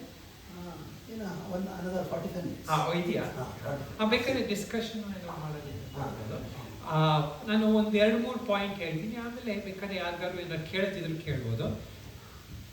ಒಂಥರದಲ್ಲಿ ಇವಾಗ ಇದು ನಾವು ಹೇಳ್ತಿದ್ದೀವಲ್ಲ, ಇದ್ರದ್ದು ನಾನು ಇದರಲ್ಲಿ ಪುಸ್ತಕದಲ್ಲಿ ಬರೆದಿದ್ದು title how to break free from karma ಅಂತ. ಅಂದರೆ ಇದು ಕರ್ಮ ಬಂಧನದಿಂದ ಹೇಗೆ ಮುಕ್ತರಾಗೋದು ಅಂತ. ಇವಾಗ ಇದೇ ಪ್ರಶ್ನೆಯನ್ನು ಸ್ವಲ್ಪ ನಾವು ಶಾಸ್ತ್ರದ ಪ್ರಕಾರ ನೋಡೋಣ. ಸೊ ಒಂಥರದಲ್ಲಿ ಇದು ಆಗೋ ಜೀವನದಲ್ಲಿ ಎಷ್ಟೊಂದು ಕಷ್ಟಗಳು, ಎಷ್ಟೊಂದು ಅನುಭವಗಳಿದೆಯಲ್ವ, ಈ ಅನುಭವಕ್ಕೆ ನಾವು ಚೇಂಜ್ ಮಾಡೋದಕ್ಕೆ ಪ್ರಯತ್ನ ಮಾಡ್ತಾ ಇರ್ತೀವಿ. ನೋಡಿ, ಇದು ನಮ್ಮ ನಾರ್ಮಲ್ ಏನಿದೋ, ಇವತ್ತು ಏನೋ ಒಂದು ನನಗೆ ಇಷ್ಟ ಇಲ್ಲ ನಮ್ಮ ಮನೆಯಲ್ಲಿ, ಅಥವಾ ಏನೋ ಒಂದು ರೂಮ್ ಈ ರೂಮ್ ನನಗೆ ಇಷ್ಟ ಇಲ್ಲ, ನಾನೇನು ಮಾಡ್ತೀನಿ, ಆ ರೂಮನ್ನು ಹೊಡೆದ್ಬಿಟ್ಟು ದೊಡ್ಡ ರೂಮ್ ಮಾಡ್ತೀನಿ. ಆ ನನ್ನ ಮಾನಸಿಕವಾಗಿ ಏನಿದೆ, ನಾನು ದೊಡ್ಡ ರೂಮ್ ಮಾಡಿದ್ರೆ ನನಗೆ ಒಳ್ಳೆ ಎಕ್ಸ್ಪೀರಿಯನ್ಸ್ ಆಗತ್ತೆ, ಒಳ್ಳೆ ಅನುಭವ ಆಗತ್ತೆ ಅಂತ.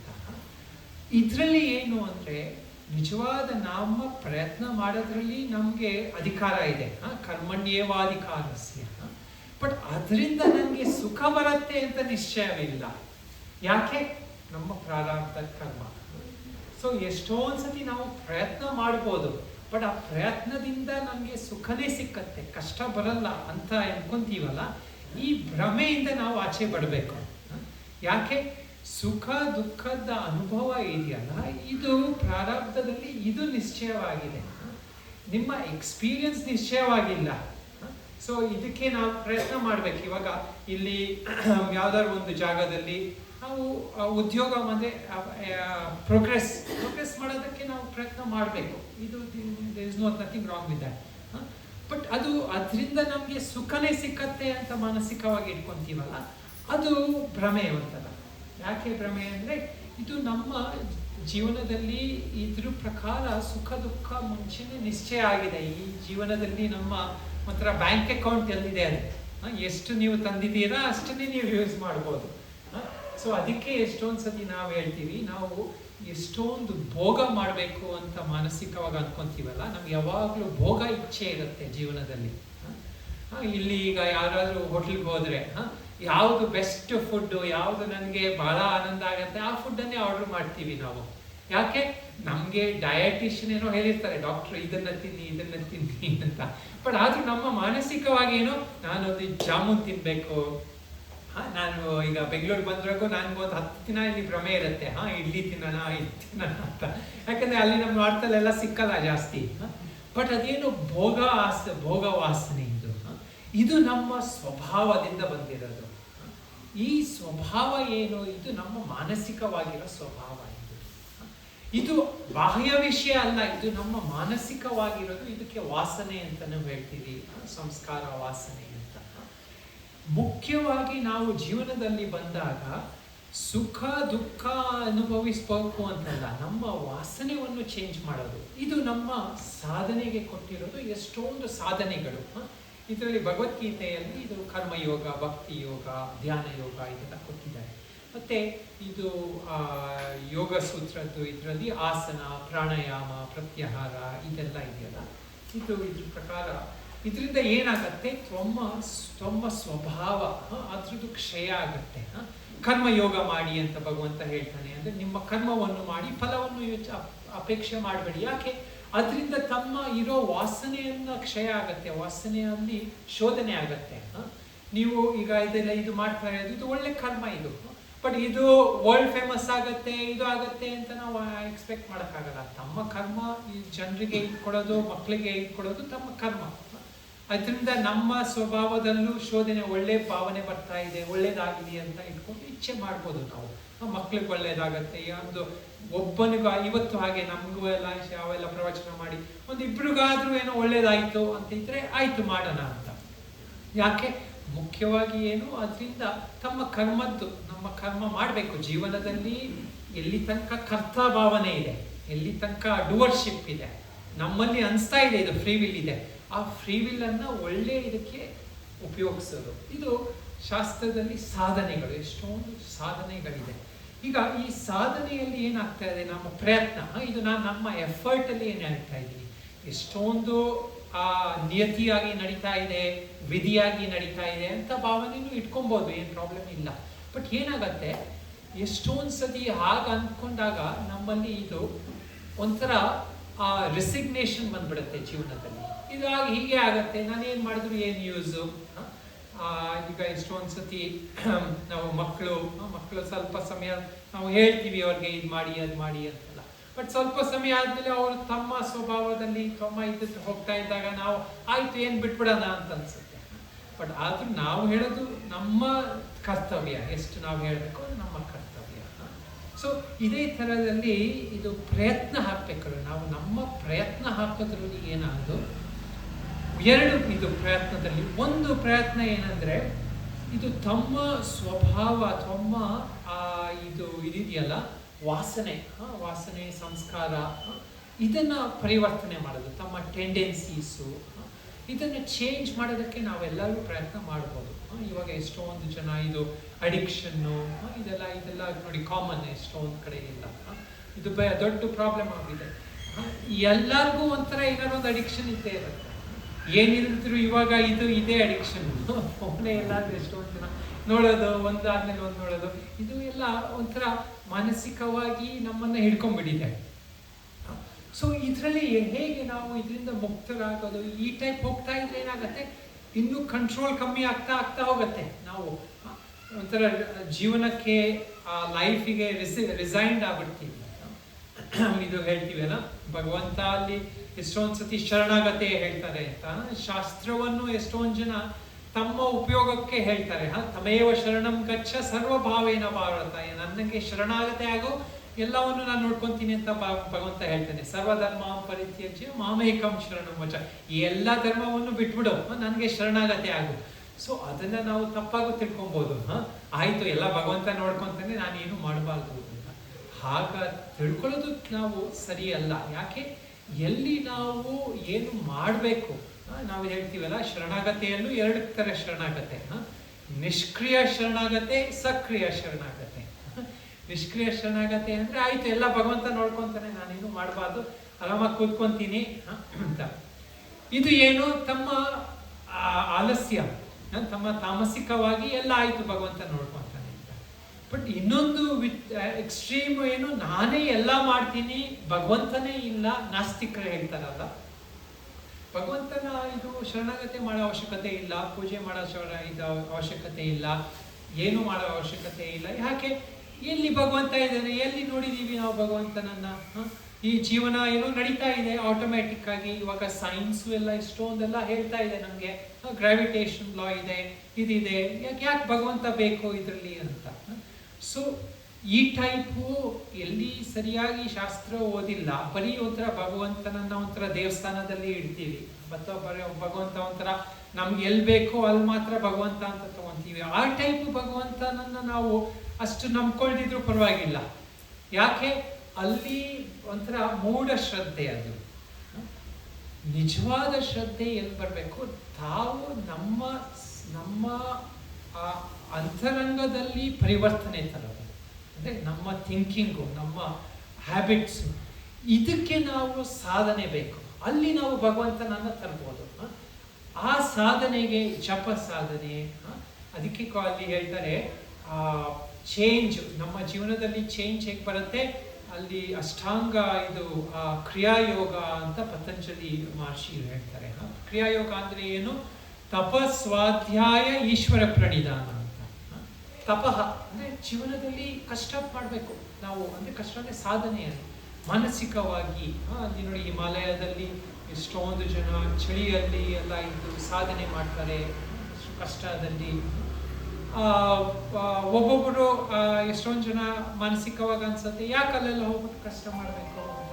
ಬಟ್ ಅಲ್ಲಿ ಇದರಲ್ಲಿ ತಪ ಮಾಡೋದಕ್ಕೆ, ಅಂದರೆ ತಮ್ಮ ಸ್ವಾಧಿ ಇದೆಲ್ಲ ಮಾಡೋದಕ್ಕೆ ಒಂಥರ ಫೋರ್ಸ್ ಮಾಡುತ್ತೆ ನಿಮಗೆ. ಅಲ್ಲಿ ತಪಸ್ ಅಂತ ಅಂದರೆ ಶಾರೀರಿಕವಾಗಿ ಮಾನಸಿಕವಾಗಿ ತಪಸ್ ಮಾಡೋದಕ್ಕೆ ಒಂಥರ ಫೋರ್ಸ್ ಮಾಡುತ್ತೆ ಎನ್ವೈರ್ಮೆಂಟು. ಇಲ್ಲಿ ಏನಾಗುತ್ತೆ, ನಾವು ಅನ್ಕೊಂತೀವಿ ಬೆಂಗಳೂರಲ್ಲೇ ಇದ್ಬಿಟ್ಟು ನಾವು ತಪಸ್ ಮಾಡ್ತೀವಿ ಅಂತ. ಆಮೇಲೆ 10 ದಿನ ಆದಮೇಲೆ ಒಂದು ಯಾವ್ದಾದ್ರು ಒಂದು ಯಾವುದು ಆ್ಯಪ್, ಬ್ಲಿಂಕಿಟ್, ಅದು ಇದು ಇವಾಗಲೂ ಎಲ್ಲ ಅಲ್ಲೆಲ್ಲ ಬರ್ತಾ ಇದೆ. ಬಟ್ ಇದು ಏನು ಇಲ್ಲಿ ಕಷ್ಟ ಇದು, ಯಾಕಂದರೆ ಎಷ್ಟೊಂದು ಭೋಗ ಅಲ್ಲಿ ನಮಗೆ ಈಸಿಯಾಗಿ ಇಲ್ಲಿ ಹೊಟ್ಟೋಗ್ತೀವಿ.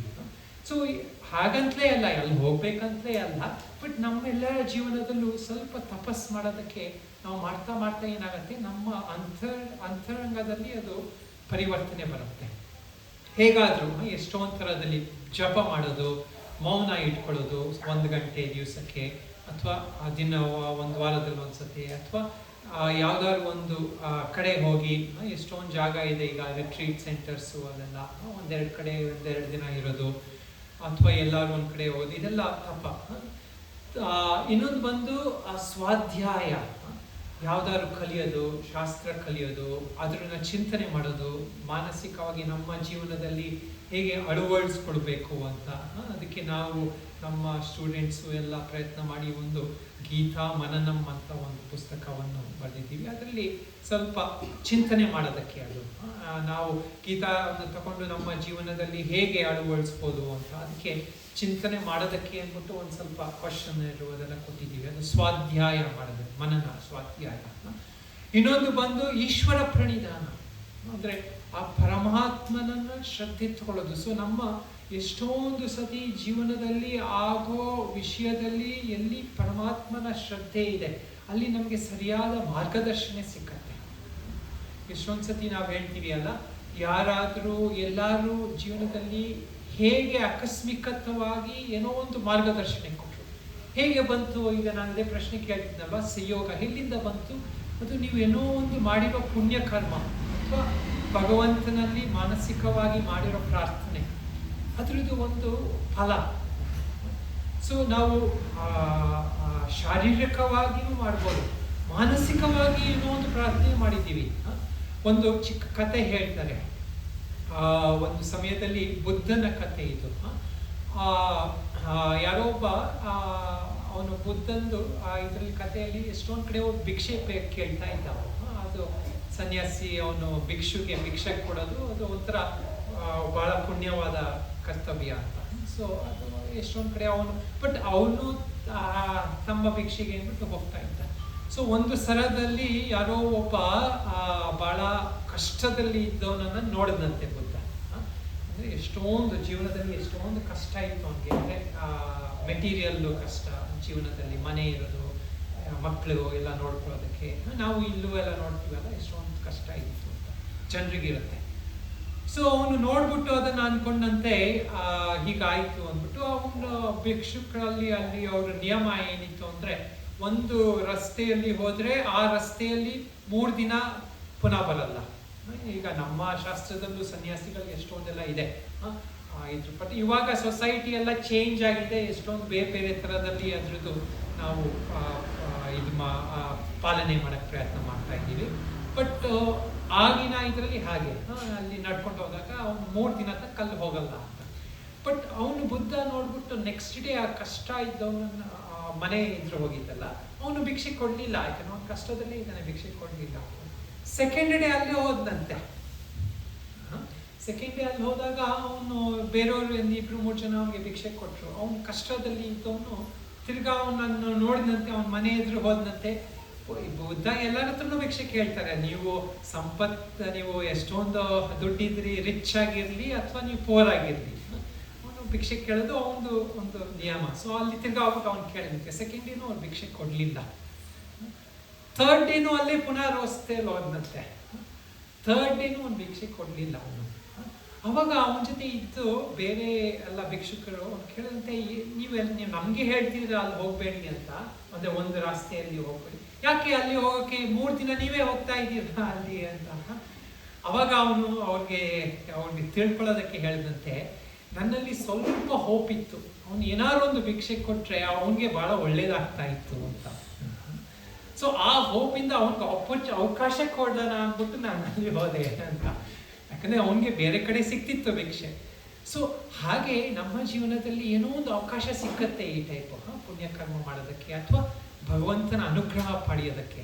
ಈಶ್ವರ ಪ್ರಣಿಧಾನ ಅಂತ ಹೇಳ್ತೀವಿ ಅಲ್ಲ, ಈಶ್ವರ ಪ್ರಣಿಧಾನ ಹೇಗೆ ಬಂತು? ಏನೋ ಒಂದು ಅಲ್ಲಿ ದೇವಸ್ಥಾನಕ್ಕೆ ಹೋದ್ವಿ ಅದು ಮಾತ್ರ ಅಂತ ಅಲ್ಲ. ಈಶ್ವರ ಪ್ರಣಿಧಾನ ಅಂದರೆ ನಮ್ಮ ಜೀವನದಲ್ಲಿ ನಾವು ಹೇಗೆ ಏನೋ ಒಂದು ಒಳ್ಳೆ ಕಾರ್ಯ ಮಾಡೋದು ಅಥವಾ ಭಗವಂತನ ಇದು ಪಾಲನೆ ಮಾಡೋದಕ್ಕೆ, ಶಾಸ್ತ್ರವನ್ನು ಎಷ್ಟೊಂದು ಹೇಳಿದ್ದನ್ನು ಪಾಲನೆ ಮಾಡೋದ್ರಲ್ಲೂ ನಮಗೆ ಅದು ಎಲ್ಲೋ ಒಂದು ಸಂಯೋಗ ಆಗಿ ಬರುತ್ತೆ. IAS ಎಕ್ಸಾಮಲ್ಲಿ ಇನ್ನೊಂದು ಜನ್ಮದಲ್ಲಿ ಎಲ್ಲೋ ಕೂತಿರ್ತೀರ, ಆಗ ಬೇಕಾದ ಕ್ವಶನಲ್ಲಿ ಅದು ಆ ಕ್ವಶನ್ನೇ ಬರುತ್ತೆ. ಸೊ ಇದು ಸಂಯೋಗ ಅಲ್ಲ ಒಂಥರದಲ್ಲಿ, ಇದು ನೀವು ಪ್ರಾಪ್ತ ಮಾಡಿರೋದು.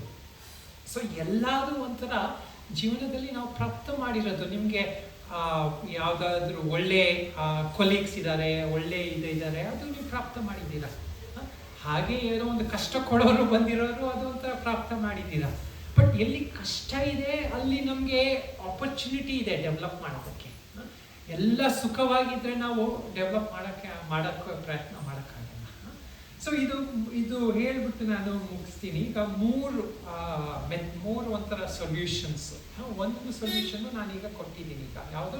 ಸಾಧನೆಯಲ್ಲಿ ನಾವು ಮಾಡೋದು. ಸಾಧನೆ ಅಂದರೆ ಪ್ರಯತ್ನದಿಂದಲೇ ಮಾಡೋದು. ಬಟ್ ಎಷ್ಟೊಂದು ಸತಿ ಪ್ರಯತ್ನದಿಂದ ಲಿಮಿಟೇಷನ್ಸ್ ಇರುತ್ತೆ. ಇವತ್ತು ನೀವು ಹೋಗಿ ಯಾವುದೋ ಒಂದು ಕಡೆ, ಈಗ ಯಾರೊಬ್ಬರ ಹತ್ರ ಹೋದ್ರಿ, ಯಾರೋ ಮಹಾತ್ಮರ ಹತ್ರ ಹೋದ್ರಿ, ಅವ್ರು ಮಹಾತ್ಮರು ಹೇಳ್ತಾರೆ, ಆಯಿತು ಅಲ್ಲಿ ತೀರ್ಥಯಾತ್ರೆಗೆ ಹೋಗು ಅಥವಾ ಕೂತ್ಕೊಂಡು ಜಪ ಮಾಡು, ಇಷ್ಟು ಮಾಡು ಅಂತ.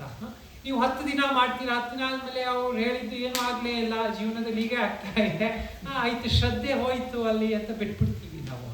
ಸೊ ಸಾಧನೆಯಲ್ಲಿ ಇಮಿಡಿಯೇಟ್ ರಿಸಲ್ಟ್ ಯಾವಾಗಲೂ ನಿಮಗೆ ಗ್ಯಾರಂಟೀಡ್ ಅಂತಿಲ್ಲ, ಬಟ್ ಒಂದೊಂದು ಸತಿ ಬರ್ಬೋದು.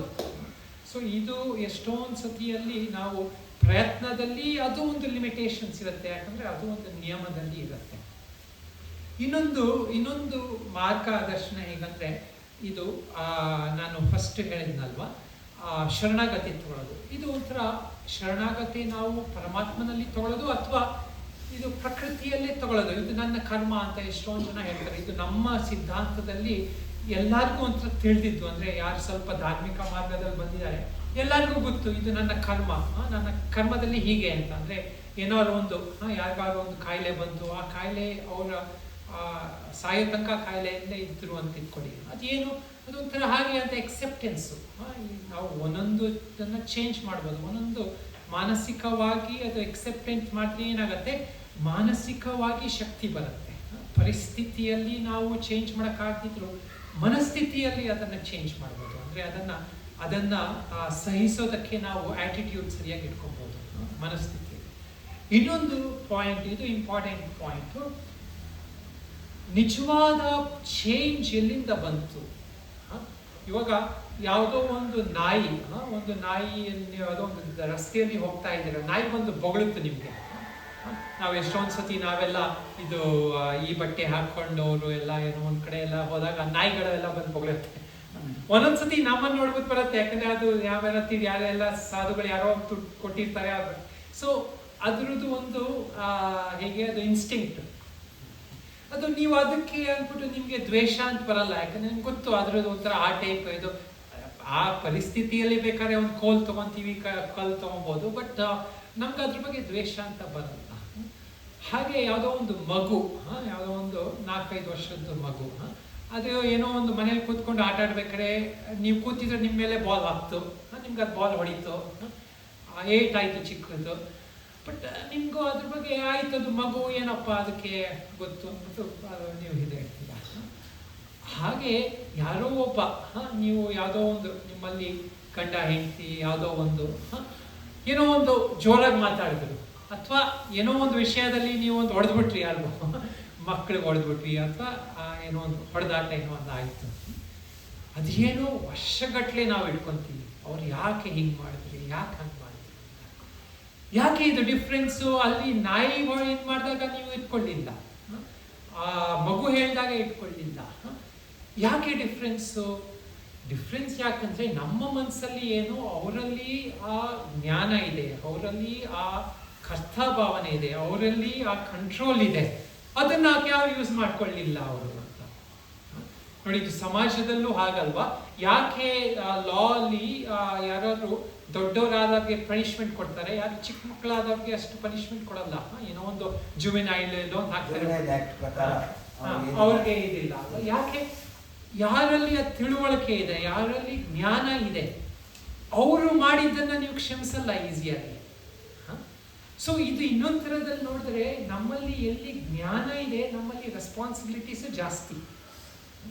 ಸೊ ಎಲ್ಲಿ ಯಾರಲ್ಲಿ ಜ್ಞಾನ ಬಂದಿದೆ ಅವರು ಜಾಸ್ತಿ ಮಾರ್ಗವನ್ನು ಫಾಲೋ ಮಾಡಬೇಕು. ಬೇರೆಯವನು ಅಧರ್ಮ ಮಾಡ್ತಾ ಇದ್ದಾನೆ, ನಾನು ಅವನ ಜೊತೆ ಅಧರ್ಮ ಮಾಡ್ತೀನಿ ಅಂತಲ್ಲ. ಸೊ ಇದು ನಮ್ಮೆಲ್ಲರ ಜವಾಬ್ದಾರಿ, ಎಲ್ಲಿ ನಾವು ಸ್ವಲ್ಪ ಜ್ಞಾನವನ್ನು ಫಾಲೋ ಮಾಡ್ತೀವಿ. ಅದಕ್ಕೆ ಅಲ್ಲಿ ಇದರಲ್ಲೂ ಎಷ್ಟೊಂದು ಯುಧಿಷ್ಠಿರು, ಪಾಂಡವರು ಎಷ್ಟೊಂದು ಪ್ರಯತ್ನ ಮಾಡಿದ್ರು.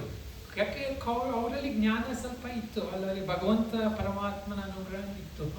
ಸೊ ಅವರು ಸ್ವಲ್ಪ ಹಾಗೆ ನಾವು ನಮ್ಮ ಜೀವನದಲ್ಲಿ ನಾವು ಹೇಗೆ ವ್ಯವಹಾರ ಮಾಡಬೇಕು, ಬೇರೆಯವರು ನನಗೆ ಹಿಂಗೆ ಮಾಡ್ತಾ ಇದ್ದಾರೆ, ನಾನು ಅವ್ರ ಜೊತೆ ಅವ್ರೆಲ್ಲ ಲೆವೆಲ್ಗೆ ಹೋಗಬೇಕು ಅಂತ ನಾವು ಅದನ್ನು ಆ ಎಫರ್ಟ್ ನಾವು ಚೇಂಜ್ ಮಾಡಬೇಕು, ಆ ಥಾಟನ್ನು ನಾವು ಚೇಂಜ್ ಮಾಡಬೇಕು. ಸೊ ಅದಕ್ಕೆ ಹೇಗೆ ನಮ್ಮಲ್ಲಿ ಚೇಂಜ್ ಎಲ್ಲಿಂದ ಬರುತ್ತೆ. ಯಾರು ನಾವು ಚಿಕ್ಕವನಾಗಿದ್ದಾಗ ನಮ್ಮಲ್ಲಿ ಜ್ಞಾನ ಇರಲಿಲ್ಲ, ಇವಾಗ ಲೌಕಿಕವಾಗಿ ಜ್ಞಾನ ಇದೆ. ಹಾಗೆ ಆಧ್ಯಾತ್ಮಿಕವಾಗಿಲೂ ನಮ್ಮಲ್ಲಿ ಚೇಂಜ್ ಎಲ್ಲಿಂದ ಬರುತ್ತೆ, ಜ್ಞಾನದಿಂದಲೇ ಚೇಂಜ್ ಬರುತ್ತೆ.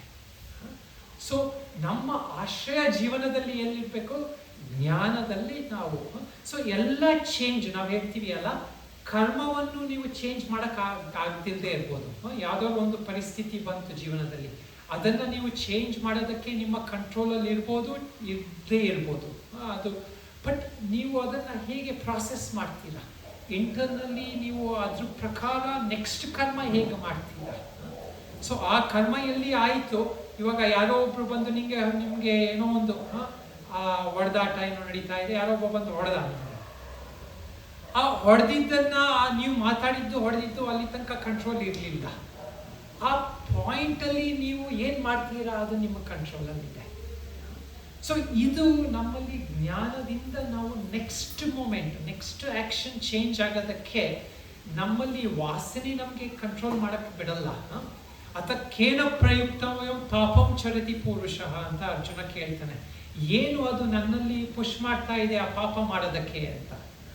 ಆ ಪಾಪ ಮಾಡೋದಕ್ಕೆ ನಿಮಗೆ ಪುಷ್ ಮಾಡ್ತಾ ಇರೋದು ನಿಮ್ಮ ವಾಸನೆ, ನಿಮ್ಮ ಸ್ವಭಾವ. ಒಬ್ಬ ನೀವು ಹೊಡೆಯೋದು ಅದು ನಿಮ್ಮ ಸ್ವಭಾವ, ಅದು ನ್ಯಾಚುರಲ್ಲು. ಬಟ್ ಅದನ್ನು ಚೇಂಜ್ ಮಾಡೋದು ಹೇಗೆ? ಎಲ್ಲಿ ನಿಮ್ಮಲ್ಲಿ ಜ್ಞಾನ ಬಂತು ಅದು ಆ ವಾಸನೆಯನ್ನು ಕ್ಷಯ ಮಾಡುತ್ತೆ.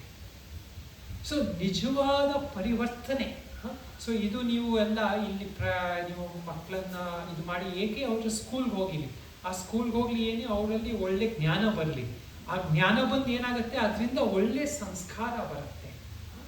ಸೊ ನಮ್ಮಲ್ಲಿ ಇರೋ ಆ ಪೂರ್ವ ಸಂಸ್ಕಾರವನ್ನು ರಿಪ್ಲೇಸ್ ಮಾಡೋದು ಇನ್ನೊಂದು ಸಂಸ್ಕಾರ. ಹೇಗೆ? ಜ್ಞಾನ. ಅದರಲ್ಲಿ ಶ್ರೇಷ್ಠವಾದ ಜ್ಞಾನ ಏನು? ತಮ್ಮ ಸ್ವರೂಪದ್ದು ಜ್ಞಾನ, ಪರಮಾತ್ಮನ ಜ್ಞಾನ. ಇದು ವೇದಾಂತ ದರ್ಶನದ್ದು ಇನ್ನೊಂದು ಟಾಪಿಕ್, ನಾನು ಅದು ಜಾಸ್ತಿ ಹೇಳ್ಕೊಳ್ಳಲ್ಲ. ಬಟ್ ಮುಖ್ಯವಾದ ಜ್ಞಾನ ಯಾವುದು? ತಮ್ಮ ಆತ್ಮಜ್ಞಾನ, ಪರಮಾತ್ಮನ ಜ್ಞಾನ. ಇದು ಎಲ್ಲ ಜ್ಞಾನಕ್ಕಿಂತ ಶ್ರೇಷ್ಠವಾದ ಜ್ಞಾನ. ಬಟ್ ಜೀವನದಲ್ಲಿ ನಮಗೆ ಪ್ರಯೋಗ ಮಾಡೋ ಜ್ಞಾನ ಯಾವುದು?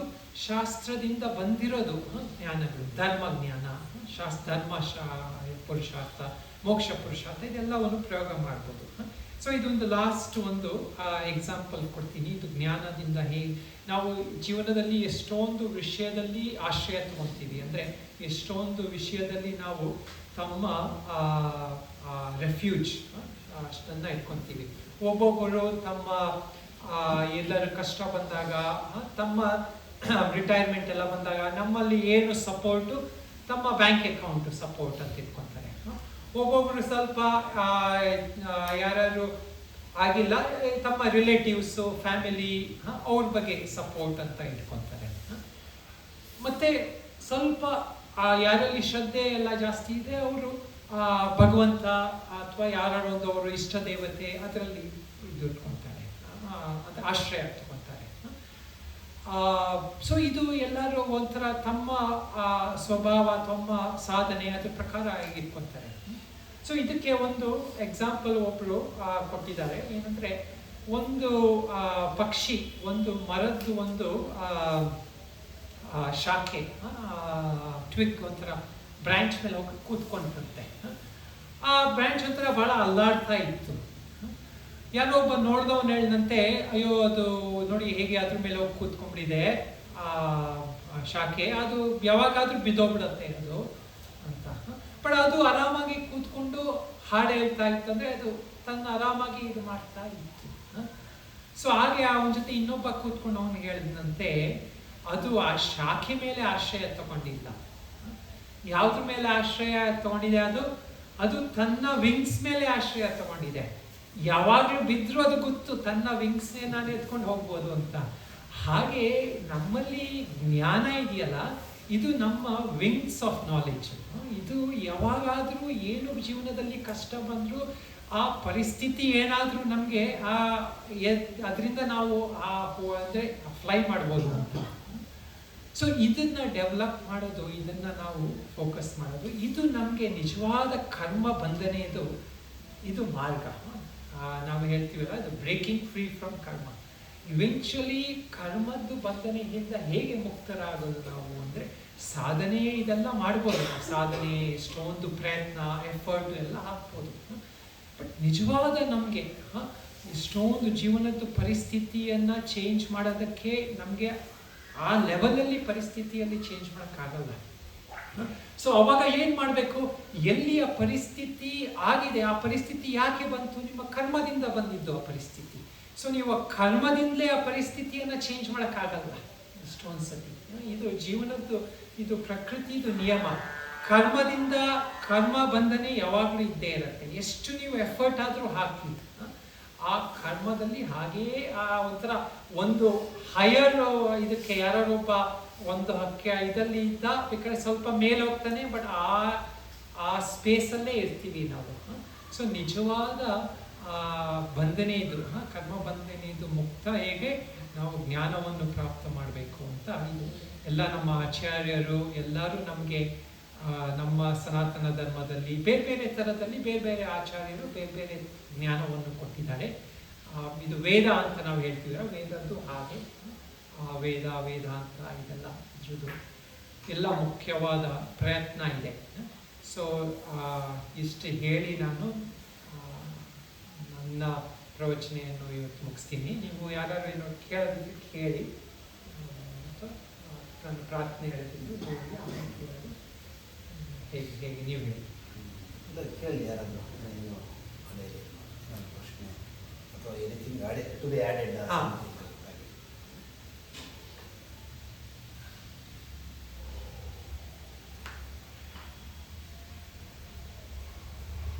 ಎಲ್ಲ ಕರ್ಮದಿಂದ ಅಂತಾದಾಗ ಫ್ರೀ ವಿಲ್ನ ಉಪಯೋಗಿಸ್ಕೊಂಡು ಅದನ್ನು ಸ್ವಲ್ಪ ಚೇಂಜ್ ಮಾಡ್ಕೊಳ್ಳಿಕ್ಕೆ ಬರುತ್ತೆ. ಅದಕ್ಕೆ ಒಂದಷ್ಟು ಸಾಧನೆ ಟೂಲ್ಸ್ ಕೊಟ್ಟರೆ ಟೂಲ್ಸ್ ಇದೆ. ಅಲ್ಲಿ ನನಗೆ ಮುಖ್ಯವಾಗಿ ಅನಿಸೋದು ಎರಡು ವಿಚಾರ ಭಾಳ ಇಂಪಾರ್ಟೆಂಟ್. ಒಂದು, ನಿಮಗೆ ಸತ್ಸಂಗ ಬೇಕು. ನೀವೆಷ್ಟು ಸತ್ಸಂಗ ಮಾಡ್ತಿರ್ತೀರಾ ಅಷ್ಟು ನಿಮ್ಮಲ್ಲಿ ಸಣ್ಣ ಸಣ್ಣ ಪರಿವರ್ತನೆ ಆಗ್ತಾ ಬರುತ್ತೆ. ಸತ್ಸಂಗದಿಂದ ನೆಕ್ಸ್ಟ್ ಸ್ಟೆಪ್ ಹೋಗ್ಬೇಕಂದ್ರೆ ನಿಮಗೆ ಒಬ್ಬ ಗುರುನ ಅವಶ್ಯಕತೆ ಇದೆ. ನಿಮಗೆ ಸಾಕಷ್ಟು ಜನ ಗುರುಗಳು ಸಿಗ್ತಿರ್ತಾರೆ. ಸದ್ಗುರು ಅಂತ ಸಿಕ್ಕಿದಾಗ ನಿಮಗೆ ಅಲ್ಲಿಗೆ ನಿಮ್ಮ ಜರ್ನಿ ಸ್ಟಾರ್ಟ್ ಆಯಿತು ಅಂತ ರಿಯಲ್ ಲೈಫ್. ಈಗ ನಾವು ಬಂದಿರೋದೇನಿದೆ, ಇದು ಒಂದು ನಮಗೆ ಗೊತ್ತಿಲ್ಲ. ಈಗ ಎಲ್ಲರೂ ನಾವು ಕೇಳಿದ್ರೆ ಏನಕ್ಕೆ ಬಂದಿದ್ದೀವಿ ನಾವಿದೆ ನಮ್ಗೆ ಆ್ಯಕ್ಚುಲಿ ಗೊತ್ತಿಲ್ಲ. ಬೆಳಗ್ಗೆ ಎದ್ದೇಳು ರುಟೀನ್, ಕೆಲವರು ಅನುಷ್ಠಾನ ಇಟ್ಕೊಂಡವ್ರು ಮಾಡ್ತಾರೆ. ಈಗ ಸ್ನಾನ ಮಾಡು, ತಿಂಡಿ ತಿನ್ನು, ಆಫೀಸಿಗೆ ಹೋಗು, ಬಾ. ಇದಕ್ಕೋಸ್ಕರ ನಾವು ಬಂದಿರೋದ? What is the purpose? Most of us actually don't know. Okay, that question actually should start from there. What is the purpose? Like Ramar ಹೇಳಿದ್ರೆ ಹೂ ಆಮೆ ಅಂತ ಬಂತು. ಫಸ್ಟ್ ಅಲ್ಲಿಂದ ಸ್ಟಾರ್ಟ್ ಆಗಿ ಗುರುವಿನ ಅನ್ವೇಷಣೆ ಕಡೆ ಹೋಗಿ ನಂತರ ಈ ಸತ್ಸಂಗದ ಒಂದು ಟೂಲ್ಸ್ ಅಥವಾ ಒಂದಷ್ಟು ಟೂಲ್ಸ್ ಏನು ಹೇಳಿದ್ರೆ ಧ್ಯಾನ ಮಾಡುವಂಥದ್ದು, ಜಪ ತಪ ಮಾಡುವಂಥದ್ದು, ಸತ್ಕರ್ಮಗಳು ಮಾಡುವಂಥದ್ದು, ಇವೆಲ್ಲ ಅಳವಡಿಸ್ಕೊಂಡಾಗ ಅದೊಂದು ಚೂರು ಚೂರು ಚೇಂಜ್ ಆಗಬಹುದು. ಇಲ್ಲ ಅಂದರೆ ನಮ್ಮ ಸಂಚಿತ ಕರ್ಮದ ಜೊತೆಗೆ ಈಗಲೂ ಇನ್ನೊಂದಷ್ಟು ಕರ್ಮಗಳನ್ನ ಹಾಕ್ಕೊಂಡು ಅದಿನ್ನು ಮುಂದಿನ ಪ್ರಯಾಣಕ್ಕೂ ಗಂಟು ಕಟ್ಕೊಂಡು ಹೋಗ್ತೀವಿ. ಪ್ಲಸ್ ಇನ್ನೊಂದು ಹೇಗೆ ಅಂದರೆ ಒಂಥರ ಈಗೋ ಅನ್ನುವಂಥದ್ದು ಒಂಥರ ಮಲಗಿರೋ ಹಾವಿದೆ. ಈಗೆಲ್ಲ ಕೇಳಿರ್ತೀವಿ, ಭಾಳ ಖುಷಿ, ಏನು ದೋಷ ಹಚ್ಚಿ ಹೋಗ್ತೀವಿ. ಯಾರೋ ಬಂದ ತಕ್ಷಣ ಅಂದ ತಕ್ಷಣ ನನ್ನ ಅಂತೀಯ ಅಲ್ಲೇ ಬಂದು ಅಲ್ಲ. ಆದರೂ ಇದು ನಾವು ನೀವೇ ಹೇಳಿದ್ರಲ್ವ ಸತ್ಸಂಗ. ಈಗ ಯಾಕೆ ಸತ್ಸಂಗದಿಂದ ಪರಿವರ್ತನೆ ಬರುತ್ತೆ, ಅದು ಇಂಪಾರ್ಟೆಂಟ್ ಪಾಯಿಂಟು. ಎಷ್ಟೊಂದು ಸತಿ ನಮ್ಮ ಥಾಟ್ ಪ್ರಾಸೆಸ್ ಒಂದು ಲಿಮಿಟೆಡ್ ಆಗಿರುತ್ತೆ.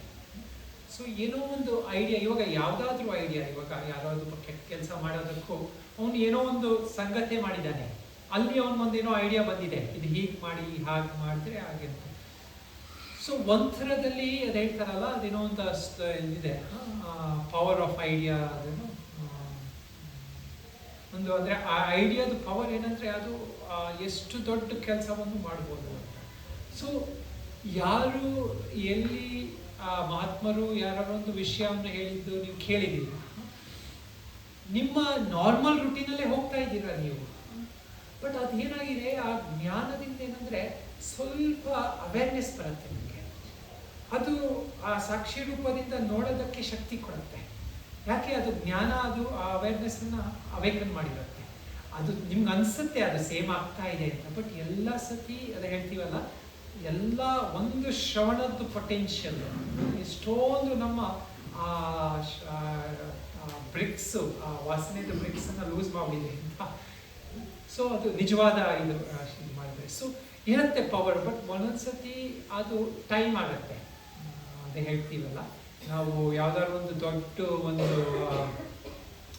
ಮಾಡಿ ಒಂದನ್ನು ಇದು ಮಾಡ್ಬೇಕಾದ್ರೆ ಯಾರೋ ಒಬ್ಬ ಹೊಡಿತಾ ಇದ್ದ ಅಂತ, ಒಂದು ಎಷ್ಟೊಂದು ಸತಿ ಹೊಡಿತಾ ಇದ್ದಂತೆ, ಏನೂ ಆಗ್ತಾ ಇಲ್ಲ, ಹಾಗೇ ಇದೆ ಅಂತ.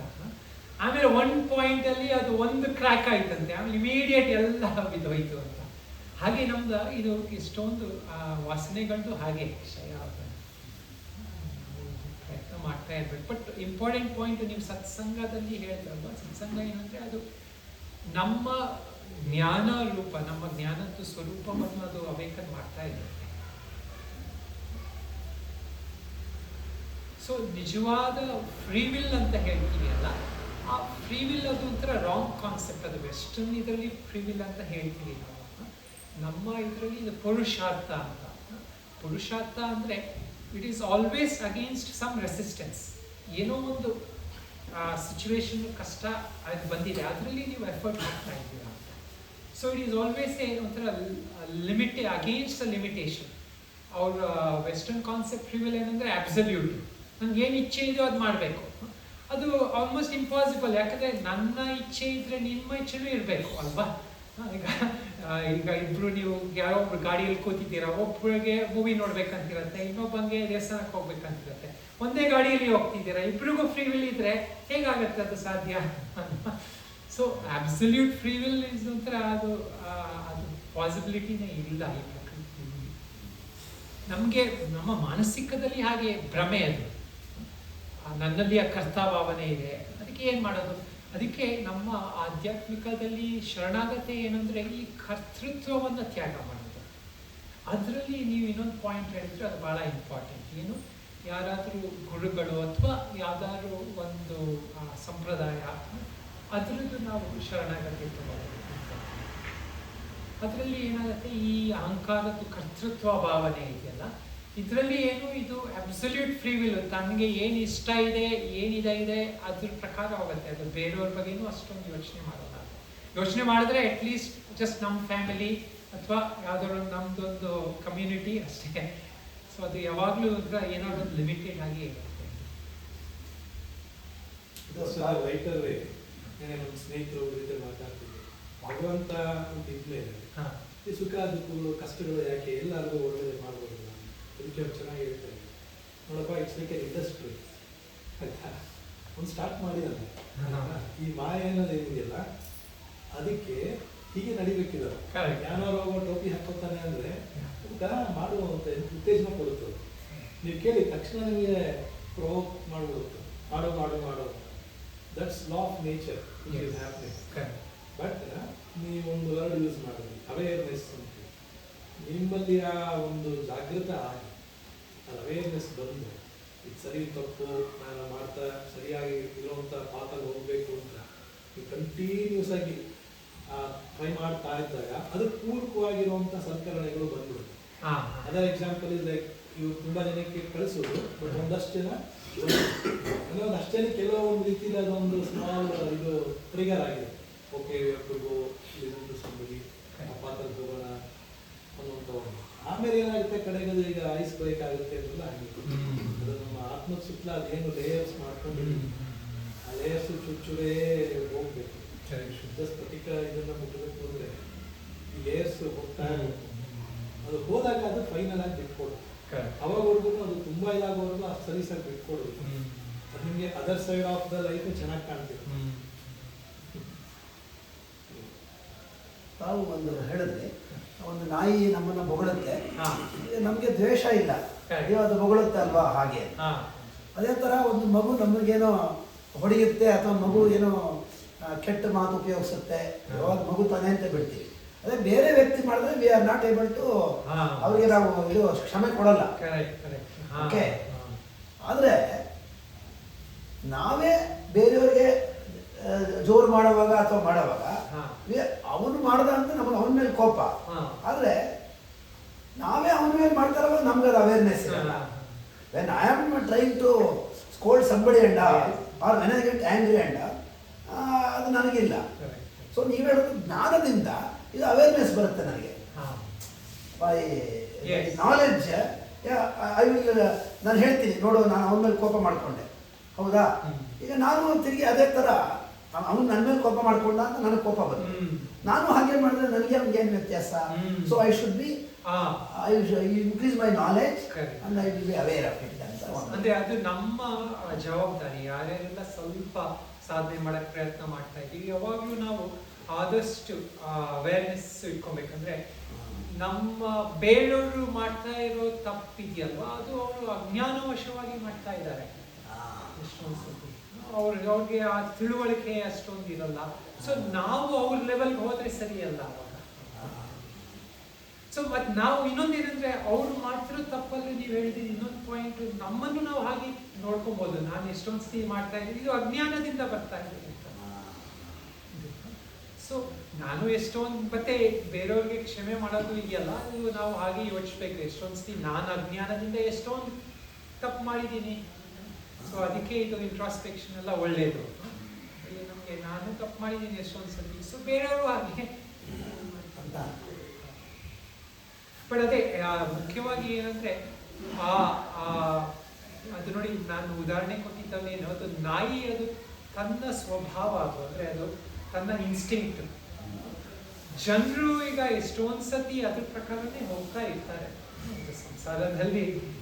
ಎಷ್ಟೊಂದು ಜನ ಹಾಗೆ ಆದ್ರೂ ತಮ್ಮ ಇದನ್ನ ಚೇಂಜ್ ಮಾಡಕ್ಕೂ ಅವ್ರ ಪ್ರಯತ್ನ ಮಾಡೋದು ಇಲ್ಲ ಎಷ್ಟೊಂದು ಜನ. ಇದು ಒಂಥರ ಆ ಸಂಸಾರದ್ದು ಹಾಗೆ 80% ಒಂಥರ ಹಾಗೆ ಒಂಥರ ಹೋಗ್ತಾ ಇರ್ತಾರೆ.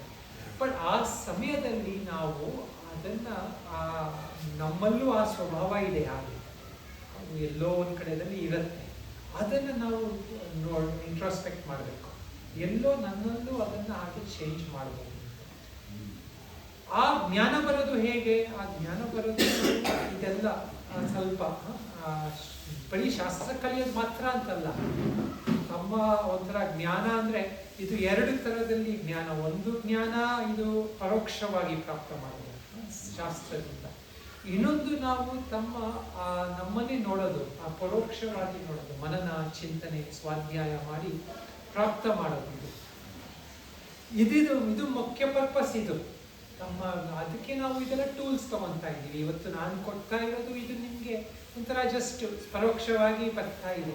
ಎಲ್ಲಿ ತನಕ ನೀವು ಇದನ್ನ ಯೋಚನೆ ಮಾಡಲ್ಲ, ನೀವು ಪ್ರಯೋಗ ಮಾಡಲ್ಲ, ಅದು ನಿಮ್ಮ ಜ್ಞಾನ ಆಗಲ್ಲ.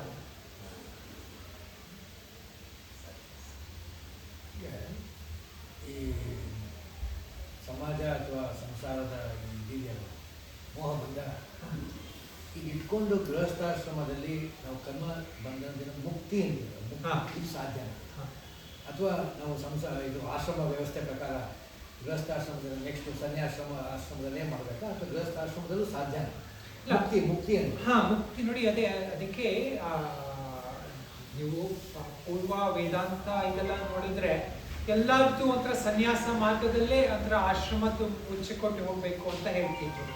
ಬಟ್ ಭಗವದ್ಗೀತೆಯಲ್ಲಿ ಪರಮಾತ್ಮ ನಮ್ಗೆ ಇದು ವೇದದ್ದು ಸಂಕ್ಷೇಪವಾಗಿ ಕೊಟ್ಟಿದ್ದಾರೆ. ಅವ್ರು ಹೇಳಿದೇನಂದ್ರೆ, ಯಾರು ನಿಜವಾದ ಸನ್ಯಾಸಿ, ಯಾರು ತನ್ನ ಕರ್ತ ಭೋಕ್ತವನ್ನು ತ್ಯಾಗ ಮಾಡಿದ್ದಾನೆ ಅವನು ನಿಜವಾದ ಸನ್ಯಾಸಿ, ಬರೀ ಬಟ್ಟೆ ಹಾಕೊಳ್ಳೋದು ಮಾತ್ರ ಸನ್ಯಾಸಿ ಅಲ್ಲ. ಸೊ ಹಾಗೆ ಅವನು ಹೇಳೋದೇನಂದ್ರೆ ಎಲ್ಲರೂ ಒಂಥರ ಅಂತರಂಗದಲ್ಲಿ ಸನ್ಯಾಸ ಆಗ್ಬೇಕು ಅಂತ.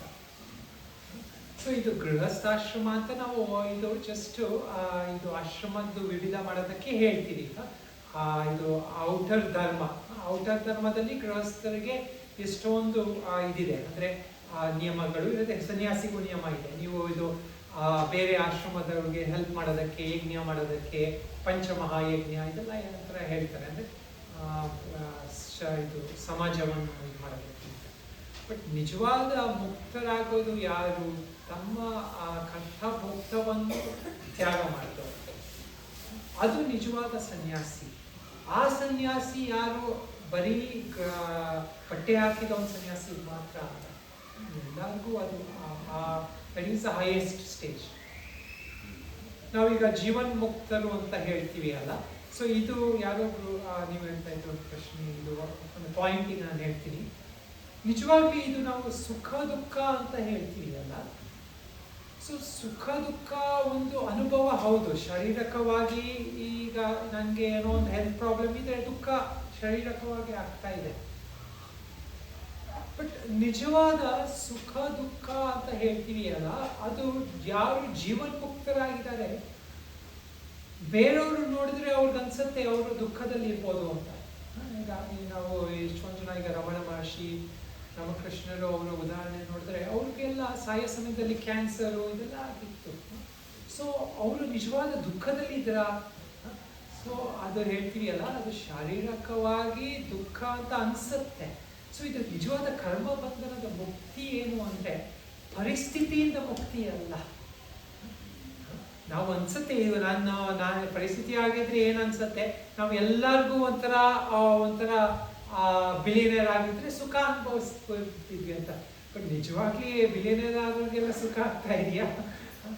ಅದು ಒಂಥರ ಪರಿಸ್ಥಿತಿಯಾಗಿ ಸುಖವಾಗಿ ಎಲ್ಲ ಉಪಲಬ್ಧವಾಗಿರ್ಬೋದು, ಬಟ್ ಅವ್ರಿಗೆ ಮಾನಸಿಕವಾಗಿ ಎಲ್ಲರಿಗೂ ಸುಖವಾಗ್ತಿದೆ ಅಂತ. ಅಷ್ಟು ಇದ್ದಿದ್ರೆ ಯಾಕೆ ಇದು ಎಷ್ಟೊಂದು ಜನ ಮಹಾತ್ಮರು ಬಿಟ್ಬಿಟ್ಟು ಅಲ್ಲೆಲ್ಲ ಸನ್ಯಾಸ ಇದಕ್ಕೆಲ್ಲ ಬರ್ತಾರೆ ನೋಡಿ. ದೊಡ್ಡ ದೊಡ್ಡ ಮಂತ್ರಿಗಳು ಎಲ್ಲ ಬರ್ತಾರೆ ಅಲ್ಲಿ ನಮ್ಮ ಆಶ್ರಮದಲ್ಲಿ ಎಲ್ಲ, 10 ದಿನ ನಿಮ್ಮ ಆಶ್ರಮದಲ್ಲಿ ಇರಬೇಕು ಅಂತೆಲ್ಲ. ಯಾಕೆ? ಅವ್ರಿಗೂ ಗೊತ್ತು ಅವ್ರು ಏನನ್ನೆಲ್ಲ ಪ್ರಾಪ್ತ ಮಾಡ್ತಾರೆ, ಅದರಲ್ಲಿ ಸುಖ ಸಿಗ್ತಾ ಇಲ್ಲ ಅಂತ. ಸೊ ನಿಜವಾದ ಇದು ಸುಖ ದುಃಖದ ಅನುಭವವನ್ನು ಹೇಗೆ ಪರಿವರ್ತನೆ ಮಾಡ್ಬೋದು? ನಮ್ಮ ಹೇಳ್ತೀವಿ ಪ್ರಾರಬ್ಧ ಕರ್ಮ ಅಂತ. ಪ್ರಾರಬ್ಧ ಕರ್ಮ ನನ್ನ ಹೇಗೆ ಕೆಟ್ಟದ್ದು ಬರಬಾರ್ದು ಅಂದ್ಬಿಟ್ಟು ನಾನು ಒಂದು ಹೇಳಿದಲ್ವ, ಜ್ಯೋತಿಷ್ಯ ಇದನ್ನು ಚೇಂಜ್ ಮಾಡೋದು ಹೇಗೆ, ಅದನ್ನು ಚೇಂಜ್ ಮಾಡೋದು ಹೇಗೆ ಅಂತ. ಸೊ ಒಂಥರದಲ್ಲಿ ಅದು ಪರವಾಗಿಲ್ಲ, ಬಟ್ ನಿಜವಾದ ಆಧ್ಯಾತ್ಮಿಕ ಮಾರ್ಗದಲ್ಲಿ ನಾನು ಆ ಪರಿಸ್ಥಿತಿಯಿಂದ ಮುಕ್ತಗೊಳಿಸೋದಕ್ಕೆ ಪ್ರಯತ್ನ ಮಾಡೋದಿಲ್ಲ. ಅದಕ್ಕೆ ನಾವೆಲ್ಲ ಸನ್ಯಾಸಿ ಆದವರು ಯಾರು ಜ್ಯೋತಿಷ್ಯರ ಹತ್ರ ಹೋಗೋದಕ್ಕೆ ಇದಿಲ್ಲ ನಮಗೆ, ಸನ್ಯಾಸ ತಗೊಂಡವ್ರಿಗೆ ಎಲ್ಲ. ಯಾಕೆಂದ್ರೆ ನೀವು ಆತ್ಮಜ್ಞಾನ ಪ್ರಾಪ್ತ ಮಾಡ್ತಾ ಇದ್ದೀರಾ, ಈಗ ಯಾಕೆ ಪರಿಸ್ಥಿತಿಯನ್ನು ಬದಲಾಯಿಸಕ್ಕೆ ಹೋಗ್ತಾ ಇದ್ದೀರಾ ಅಂತ. ಕರ್ಮವನ್ನು ಬದಲಾಯಿಸಕ್ ಆಗದೆ ಇತ್ತು, ಕರ್ಮಕ್ಕೆ ರೆಸ್ಪಾಂಡ್ ಮಾಡೋದು ನಿಮ್ ಕೈನಲ್ಲಿ ಇದೆಯಲ್ಲ, ಅದನ್ನೇ ಸ್ವಾಮೀಜಿ ಹೇಳಿದ್ದು. ನಿಮ್ಮ ಫ್ರೀ ವಿಲ್ ಅಂತ ಏನ್ ಹೇಳ್ತಾರೆ, ಆ ರೆಸ್ಪಾಂಡ್ ಮಾಡೋದಿದೆಯಲ್ಲ, ಮಗುಗೊಂಥರ ರೆಸ್ಪಾಂಡ್ ಮಾಡಿದ್ರೆ ಇನ್ನೊಬ್ಬರಿಗೆ ಬುದ್ಧಿ ಕರ್ಮಾನುಸಾರಿಣಿ ಅಲ್ವಾ, ಅದನ್ನೇ ಅವ್ರು ಹೇಳಿರೋದು ಸ್ವಾಮೀಜಿ. ಅದು ನಮ್ಗೆ ಅದ್ರ ತರಾನೇ ಆಟ ಆಡ್ಸುತ್ತೆ. ನೀವು ಅದನ್ನ ಆತ್ಮಜ್ಞಾನದಿಂದ ತಿಳ್ಕೊಂಡ್ರೆ ಅದನ್ನೇ ಜ್ಞಾನ ಹೇಳಿದ್ರು. ಆ ಜ್ಞಾನದಿಂದ ನೀವು ಅದನ್ನು ಬದಲಾಯಿಸ್ಲಿಕ್ಕಾಗುತ್ತೆ. ಟು ಸಮ್ ಎಕ್ಸ್ಟೆಂಟ್ ಲಿಮಿಟೇಷನ್ ಇದೆ ಹೇಳಿದ್ರು ಅವರು. ಇವಾಗ ಒಂದು ಕುದುರೆನ ಒಂದು ಕಂಬ ಕಟ್ ಹಾಕಿದ್ರೆ ಪಾಪ ಅದು ಫೇಟ್ ಏನು ಮಾಡಕ್ಕಾಗಲ್ಲ, ಅದಕ್ಕೆ ಬಿಚ್ಕೊಳಕ್ ಬರಲ್ಲ. ಆದ್ರೆ 10 ಮೀಟರ್ ಉದ್ದ ದಾರದಲ್ಲಿ ಕಟ್ ಹಾಕಿದ್ರೆ ಅಲ್ಲಿ ರೌಂಡ್ ಹೊಡಿಬೋದಲ್ಲ, ಕುದುರೆಗೆ ರೌಂಡ್ ಹೊಡಿಯೋದು ನಿಂತಲ್ಲಿ ನಿಲ್ಲಲ್ಲ, ಅದನ್ನ ಅದು ಮಾಡ್ಬೋದಲ್ಲ. ಹಾಗೆ ಅವ್ರು ಹೇಳಿದ್ದು ಇದರಲ್ಲಿ ನಿಮ್ಗೆ ಬದಲಾಯಿಸ್ಲಿಕ್ಕೆ ಅವಕಾಶ ಇದೆ. ಅದರಲ್ಲಿ ನೀವು ನಿಮ್ದು ಏನು ಗುರು ಪ್ರಶ್ನೆ ಕೇಳಿದಲ್ಲ, ಮುಕ್ತಿ ಅಂದ್ರೆ ಹಂಗಾರೆ ಏನು, ನಾವು ಇದ್ರಲ್ಲಿ ಉಪಯೋಗಿಸ್ಕೊಂಡು ಬಿಡಕ್ಕಾಗುತ್ತೆ ಅಂದ್ರೆ ಆಗುತ್ತೆ. ಯಾಕಂದ್ರೆ ನಿಮ್ಗೆ ಅರಿಷಡ್ ವರ್ಗದ ಗೊತ್ತಿದೆ, ಕೋಪ ಇನ್ನೊಂದು ಮತ್ತೊಂದು ಅದೆಲ್ಲ ಮಾಡ್ಕೋಬಾರ್ದು ಅಂತ, ಅದನ್ನ ಬಿಡಬೇಕು ಅಂತ. ವ್ಯಾಮೋಹ ಬಿಡಬೇಕು, ಬಾಡಿ ಮೇಲೆ ವ್ಯಾಮೋಹ ಬಿಡಬೇಕು, ಅಹಂಕಾರ ಬಿಡಬೇಕು, ಇಮೋಷನಲ್ ಅಟ್ಯಾಚ್ಮೆಂಟ್ ಬಿಡಬೇಕು. ಅವರು ಜ್ಞಾನ ಸಂಪಾದನೆ ಹೇಳೋದಲ್ಲ, ಅದನ್ನು ಬಿಟ್ಟರೆ ಅದನ್ನೇ ನೀವು ಮಾಡಬೇಕು ಅಂತ ಹೇಳೋದು. ಸೊ ಬುದ್ಧಿ ಹಂಗೆ ಹೋಗ್ತಿರುತ್ತೆ, ನೀವು ಅದನ್ನು ತಿರುಗಿಸ್ಬೇಕು, ಅದು ದಾರಿ ತಿರುಗಿಸ್ಬೇಕು. ದಾರಿ ಅದರಲ್ಲಿ ನೋಡಿ, ಇದು ಉತ್ತಮ ದಾರಿ. ಜ್ಞಾನದಿಂದ ಮುಕ್ತಿ ಅಂತ ಯಾಕೆ ಹೇಳ್ತಾರೆ ಅಂದ್ರೆ, ಒಂದು ಕರ್ಮ ಮಾಡಿದ್ರೆ ಅದು ಫಲ ಸಿಕ್ಕತ್ತೆ. ಇದು ನೋಡಿ natural cause and effect science ಅಲ್ಲೂ ಹೇಳ್ತಾರಲ್ಲ. ಇವಾಗ ಯಾವ್ದಾದ್ರು ಒಂದು ನೀವು ಎಫರ್ಟ್ ಹಾಕಿದ್ರೆ ಅದ್ರದ್ದು ಒಂದು ರಿಸಲ್ಟ್ ಇರುತ್ತೆ. Every action as N equal and opposite reaction. ಇದು ಕರ್ಮ ಸಿದ್ಧಾಂತದ್ದು ಇದೇ ಆಧಾರ. ಸೊ ಎಲ್ಲಿ ತನಕ ನಾವು ಆ ಆಕ್ಷನ್ ಅಲ್ಲಿ ರಿಸಲ್ಟ್ ಎಕ್ಸ್ಪೆಕ್ಟ್ ಮಾಡ್ತಾ ಇದ್ದೀವಿ, ಅದು ಯಾವಾಗಲೂ ರಿಸಲ್ಟ್ ಆಕ್ಷನ್ ಅಲ್ಲೇ ಸರ್ಕಲ್ ಅಲ್ಲೇ ಇರುತ್ತೆ. ಇದು ನಿಜವಾದ ನಮ್ಮ ಇದರಲ್ಲಿ ಕರ್ಮದಿಂದ ನೀವು better action, better result expect ಮಾಡ್ಬೋದು, ಬಟ್ ಅದರಿಂದ ಕರ್ಮ ಬಂಧನದಿಂದ ಮುಕ್ತಿ ಸಿಕ್ಕಲ್ಲ ನಿಮಗೆ. ಸೊ ಇದು ಮುಖ್ಯವಾದ, ಇದು ಆಕ್ಚುಲಿ ಶಂಕರಾಚಾರ್ಯರು ಎಷ್ಟೊಂದು ಡಿಸ್ಕಷನ್ ಮಾಡ್ತಾರೆ, ಇದು ಕರ್ಮ ಜ್ಞಾನ ಸಮುಚ್ಚಯ ಆಗಲ್ಲ ಅಂತ. ಯಾಕಂದ್ರೆ ಎಲ್ಲಿ ತನಕ one action will give you a better result, but it is still within that action and result circle. ಇದು ಯಾವಾಗಲೂ ಅದು ಹಾಗೆ ಲೂಪಲ್ಲೇ ಇರುತ್ತೆ. But how do you get out of this action and circle? There is knowledge. Knowledge can uplift you. ಆ knowledge ಇಂದ ನೀವು you will be free from that full this circle ಅಂತ. ಈಗ ಯಾರೋ ಒಬ್ಬರಿಗೆ ಹುಷಾರಿಲ್ಲ, ಏಜ್ ಆಗಿದೆ, ಹುಷಾರಿಲ್ಲ, ಹುಷಾರಿಲ್ಲ ಅಂತಂದ್ರೆ is always he or she is suffering. Okay, maybe there are caretakers. Somebody will come, they will give medicine, everything. But they always think or worry about their body. Higaitala. Okay? Yeah. So they are not able to read or they are not able to go and down. ಅಂತ ಅವ್ರಿಗೆ ಯಾವ ಥರ ಅವರು ತಮ್ಮನ್ನು ತಾವು ಒಂದು ನೋವನ್ನು ಮರೀಲಿಕ್ಕಾಗಲಿ ಅಥವಾ ಒಂದು ಹೌದು ನನಗಿದು ಯಾವ ಥರ ಅವ್ರು ಅಕ್ಸೆಪ್ಟ್ ಮಾಡ್ಕೊಳ್ಳೋಕೆ ಸಾಧ್ಯ? ಅದೇ ನೋಡಿ, ಅದು ಎಲ್ಲಿ ನಮ್ಮಲ್ಲಿ ಎಲ್ಲಿ ತನಕ ಬುದ್ಧಿ ಇದೆ ಬುದ್ಧಿ ಒಂಥರ ಪ್ರಯೋಗ ಆಗ್ತಾ ಇದೆ.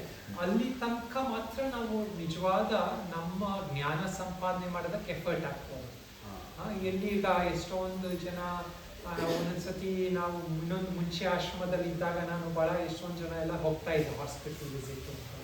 ಯಾರು ಮರಣ ಕಾಲದಲ್ಲಿ ಕರೀತಾರೆ ನೋಡಿ. ಆ ಸಮಯದಲ್ಲಿ ಏನಾಗಿದೆ, ಆ ಬುದ್ಧಿ ಬಹಳ ಕೆಲಸ ಮಾಡ್ತಾ ಇಲ್ಲ. ನೀವು ಏನು ಹೇಳಿದ್ರು ಜಾಸ್ತಿ ಅವ್ರಿಗೆ ಕೇಳಲ್ಲ, ಅಂದರೆ ಸ್ವಲ್ಪ ಕೇಳಿಸತ್ತೆ, ಬಟ್ ಅದು ಅಷ್ಟು ಆ ಸಮಯದಲ್ಲಿ ಪ್ರಯತ್ನ ಆಗಲ್ಲ. ಸೊ ಆ ಸಮಯದಲ್ಲಿ ನಾವು ಮಿರಾಕಲ್ ಮಾಡೋಕ್ಕಾಗಲ್ಲ. ಅಂದರೆ ಆ ಪಾಯಿಂಟಲ್ಲಿ ಅವರು ಅಲ್ಲಿ ತನಕ ಏನು ಪ್ರಾಪ್ತ ಮಾಡಿದ್ದಾರೆ ಅದು ಆವಾಗ ಅವ್ರಿಗೆ ಹೆಲ್ಪ್ ಆಗುತ್ತೆ. ಹೇಗೆ ಅವರು ಪರಮಾತ್ಮನ ಚಿಂತನೆ ಮಾಡ್ಬೋದು, ಆತ್ಮಸ್ವರೂಪದಲ್ಲಿ ಕೂತ್ಕೊಬೋದು, ಸಾಕ್ಷಿ ರೂಪದಲ್ಲಿ ತಮ್ಮ ಆಗಿರೋ ಅನುಭವವನ್ನು ನೋಡ್ಬೋದು. ಮತ್ತೆ ಯೋಗಿ ಪುರುಷರು ನಾನು ನೋಡಿದ್ದೀನಿ. ಆ್ಯಕ್ಚುಲಿ ಇದೆಲ್ಲ ನಾವು ಜಾಸ್ತಿ ಹೇಳಕ್ ಹೋಗಲ್ಲ, ಬಟ್ ಒಬ್ರು ಬಹಳ ಮಹಾತ್ಮರಾದ ಒಬ್ಬ ಯೋಗಿ ಪುರುಷ ನಾನು ಹಿಮಾಲಯದಲ್ಲಿ ಅವರು ಸಾಯೋ ಸಮಯದಲ್ಲಿ, ಅಂದರೆ ಅವ್ರ ಬಾಡಿ ತ್ಯಾಗ ಮಾಡೋ ಸಮಯದಲ್ಲಿ ಅವ್ರ ಹತ್ರದಲ್ಲಿ ಇದ್ದೆ. ಅವ್ರಿಗೆ ಆ್ಯಕ್ಚುಲಿ ಬಹಳ ವರ್ಷ ಆಗಿತ್ತು. ಅವರು ಎಷ್ಟೊಂದು ಜನ ಹೇಳ್ತಾರೆ ಅವರು 120 ವರ್ಷ ಅಂತೆಲ್ಲ ಹೇಳ್ತಾರೆ. ಅದು ಅಫ್ಕೋರ್ಸ್ ಅವರೆಲ್ಲ ಅವಾಗ ಬಂದಿದ್ದವ್ರಿಗೂ ಯಾವುದು ಬರ್ತ್ ಸರ್ಟಿಫಿಕೇಟ್ ಏನಿಲ್ಲ, ನಮಗೂ ಗೊತ್ತಿಲ್ಲ. ಬಟ್ ಅವರು ಬಹಳ ವರ್ಷ ಆಗಿತ್ತು. ಅವರು ಆ ಸಮಯದಲ್ಲಿ ಎಷ್ಟೊಂದು ಕಷ್ಟ ಎಲ್ಲ ಆಗ್ತಾ ಇತ್ತು ಅವ್ರಿಗೆ ಎಷ್ಟೊಂದು. ಬಟ್ ಲಾಸ್ಟ್ ಪಾಯಿಂಟ್ ಬಂತು ನೋಡಿ, ಆ ಪಾಯಿಂಟಲ್ಲಿ ಅವರು ಪದ್ಮಾಸನದಲ್ಲಿ ಕೂತ್ಕೊಂಡ್ರು. ಅಲ್ಲಿ ತನಕ ಕೂತ್ಕೊಳ್ಳೋಕೆ ಆಗ್ತಿರ್ಲಿಲ್ಲ ಅವ್ರಿಗೆ. ಅಂದರೆ ಅವ್ರದ್ದು ಯೋಗ ಸಿದ್ಧಿ ಇತ್ತು. ಆ ಯೋಗ ಸಿದ್ಧಿಯಲ್ಲಿ ಆ ಲಾಸ್ಟ್ ಪಾಯಿಂಟಲ್ಲಿ ಪದ್ಮಾಸನದಲ್ಲಿ ಕೂತ್ಕೊಂಡು ಎಲ್ಲರಿಗೂ ಗೊತ್ತಾಯ್ತು ಅವರು ಹೋಗ್ತಾ ಇದ್ದಾರೆ. ನಾವೆಲ್ಲ ಬಂದಿದ್ವಿ ಆ ಸಮಯ, ನಾವೆಲ್ಲರೂ ನೋಡಿದ್ವಿ ಅದನ್ನು. ಅವರು ಈ ಪದ್ಮಾಸನದಲ್ಲಿ ಕೂತ್ಕೊಂಡು ಆ ಪಾಯಿಂಟಲ್ಲಿ ಅವರು ಆ್ಯಕ್ಚುಲಿ ದೇಹ ಬಿಟ್ಟ ಮೇಲೂ ಅವರು 14 ಗಂಟೆ ಹಾಗೆ ಕೂತಿದ್ದಾರೆ. ನಮಗೆ ಒಬ್ಬೊಬ್ಬರಿಗೆ ಅಲ್ಲಿ ಹೋಗಿದಾರ ಇಲ್ವಾ, ಸಮಾಧಿಯಲ್ಲಿ ಹೋಗಿದ್ದಾರೆ ಏನು ಗೊತ್ತಿಲ್ಲ, ಉಸಿರು ಆಗ್ತಾ ಇಲ್ಲ, ಹಾರ್ಟ್ ಬೀಟು ಆಗ್ತಾ ಇಲ್ಲ. ಬಟ್ ಆ ದೇಹ 14 ಗಂಟೆನ ಏನೋ ಹಾಗೆ ಕೂತಿತ್ತು. ಅಂದರೆ ಅದು ಬಿಟ್ಟಿಲ್ಲ. ಅದರಲ್ಲೂ ಅದೊಂದು ಓಜಸ್ ಶಕ್ತಿ ಒಂದು, ಪ್ರಾಣಶಕ್ತಿ ಒಂದು, ಅದನ್ನು ಹಿಡ್ಕೊಂಡು ಆ ದೇಹ ಹಾಗೆ ಕೂತಿತ್ತು, ಹಾಗೆ ಇತ್ತು. ಸೊ ಎನಿವೆ, ಅದನ್ನು ಯಾಕೆ ಹೇಳಿದಂದ್ರೆ, ನೀವು ಏನೇನೆಲ್ಲ ಅಭ್ಯಾಸ ಮಾಡ್ತಾ ಇದ್ದೀರಾ ಇವಾಗೆಲ್ಲ, ಆ ಸಮಯದಲ್ಲಿ ಅದು ಹೆಲ್ಪ್ ಆಗುತ್ತೆ. ಸೊ ಆ ಪಾಯಿಂಟಲ್ಲಿ ಅದು ಹೋಗಿ ನೀವು ಅವಾಗ ಆಧ್ಯಾತ್ಮಿಕಕ್ಕೆ ಹೋದದ್ದು ಲೇಟ್. ಅದು ನಾವು ಆಯ್ತು, ಯಾರೋ ಒಬ್ರು ಮಹಾತ್ಮರು ಬಂದು ಆಶೀರ್ವಾದ ಮಾಡಿದ್ರೆ ಇನ್ನೊಂದು ಆಗ್ಬೋದು. But you can't expect much.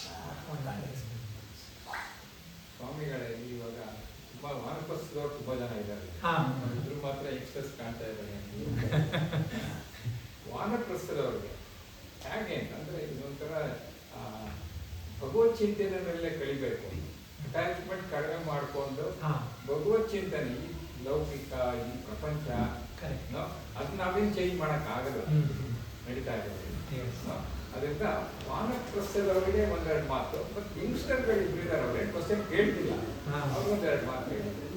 So ಇದು ಒಳ್ಳೆ ಪಾಯಿಂಟ್ ಇವ್ರು ಹೇಳಿದ್ದು. ಆ್ಯಕ್ಚುಲಿ ನಿಜವಾದ ನೀವೆಲ್ಲರೂ ನಮ್ದು ಇದ್ರ ಪ್ರಕಾರ ಅಲ್ವಾ, ಈ ಪಾಯಿಂಟು ಜೀವನದಲ್ಲಿ ನಾವು ನಾನು ಹೇಳ್ತಿದ್ನಲ್ಲ, ಭೋಗಗಳು, ಆ ವಾಸನೆಗಳು, ಇದೆಲ್ಲ ಇದ್ರ ಪ್ರಕಾರ ನಾವು ಪುರುಷಾರ್ಥ ಹಾಕೋದು ಕಮ್ಮಿ ಮಾಡಬೇಕು. ಅಂದರೆ ಅರ್ಥಕಾಮ ಪುರುಷಾರ್ಥ ಅಂತ ಹೇಳ್ತೀವಿ ಅಲ್ಲ, ಅರ್ಥಕಾಮದಲ್ಲಿ ಹುಡ್ಕೊಂಡು ಹೋಗೋದು ಈ ಏಜಲ್ಲಿ, ಈ ವರ್ಲ್ಡಲ್ಲಿ ಇವಾಗ ಇದ್ರ ಪ್ರಕಾರ it is a waste of time.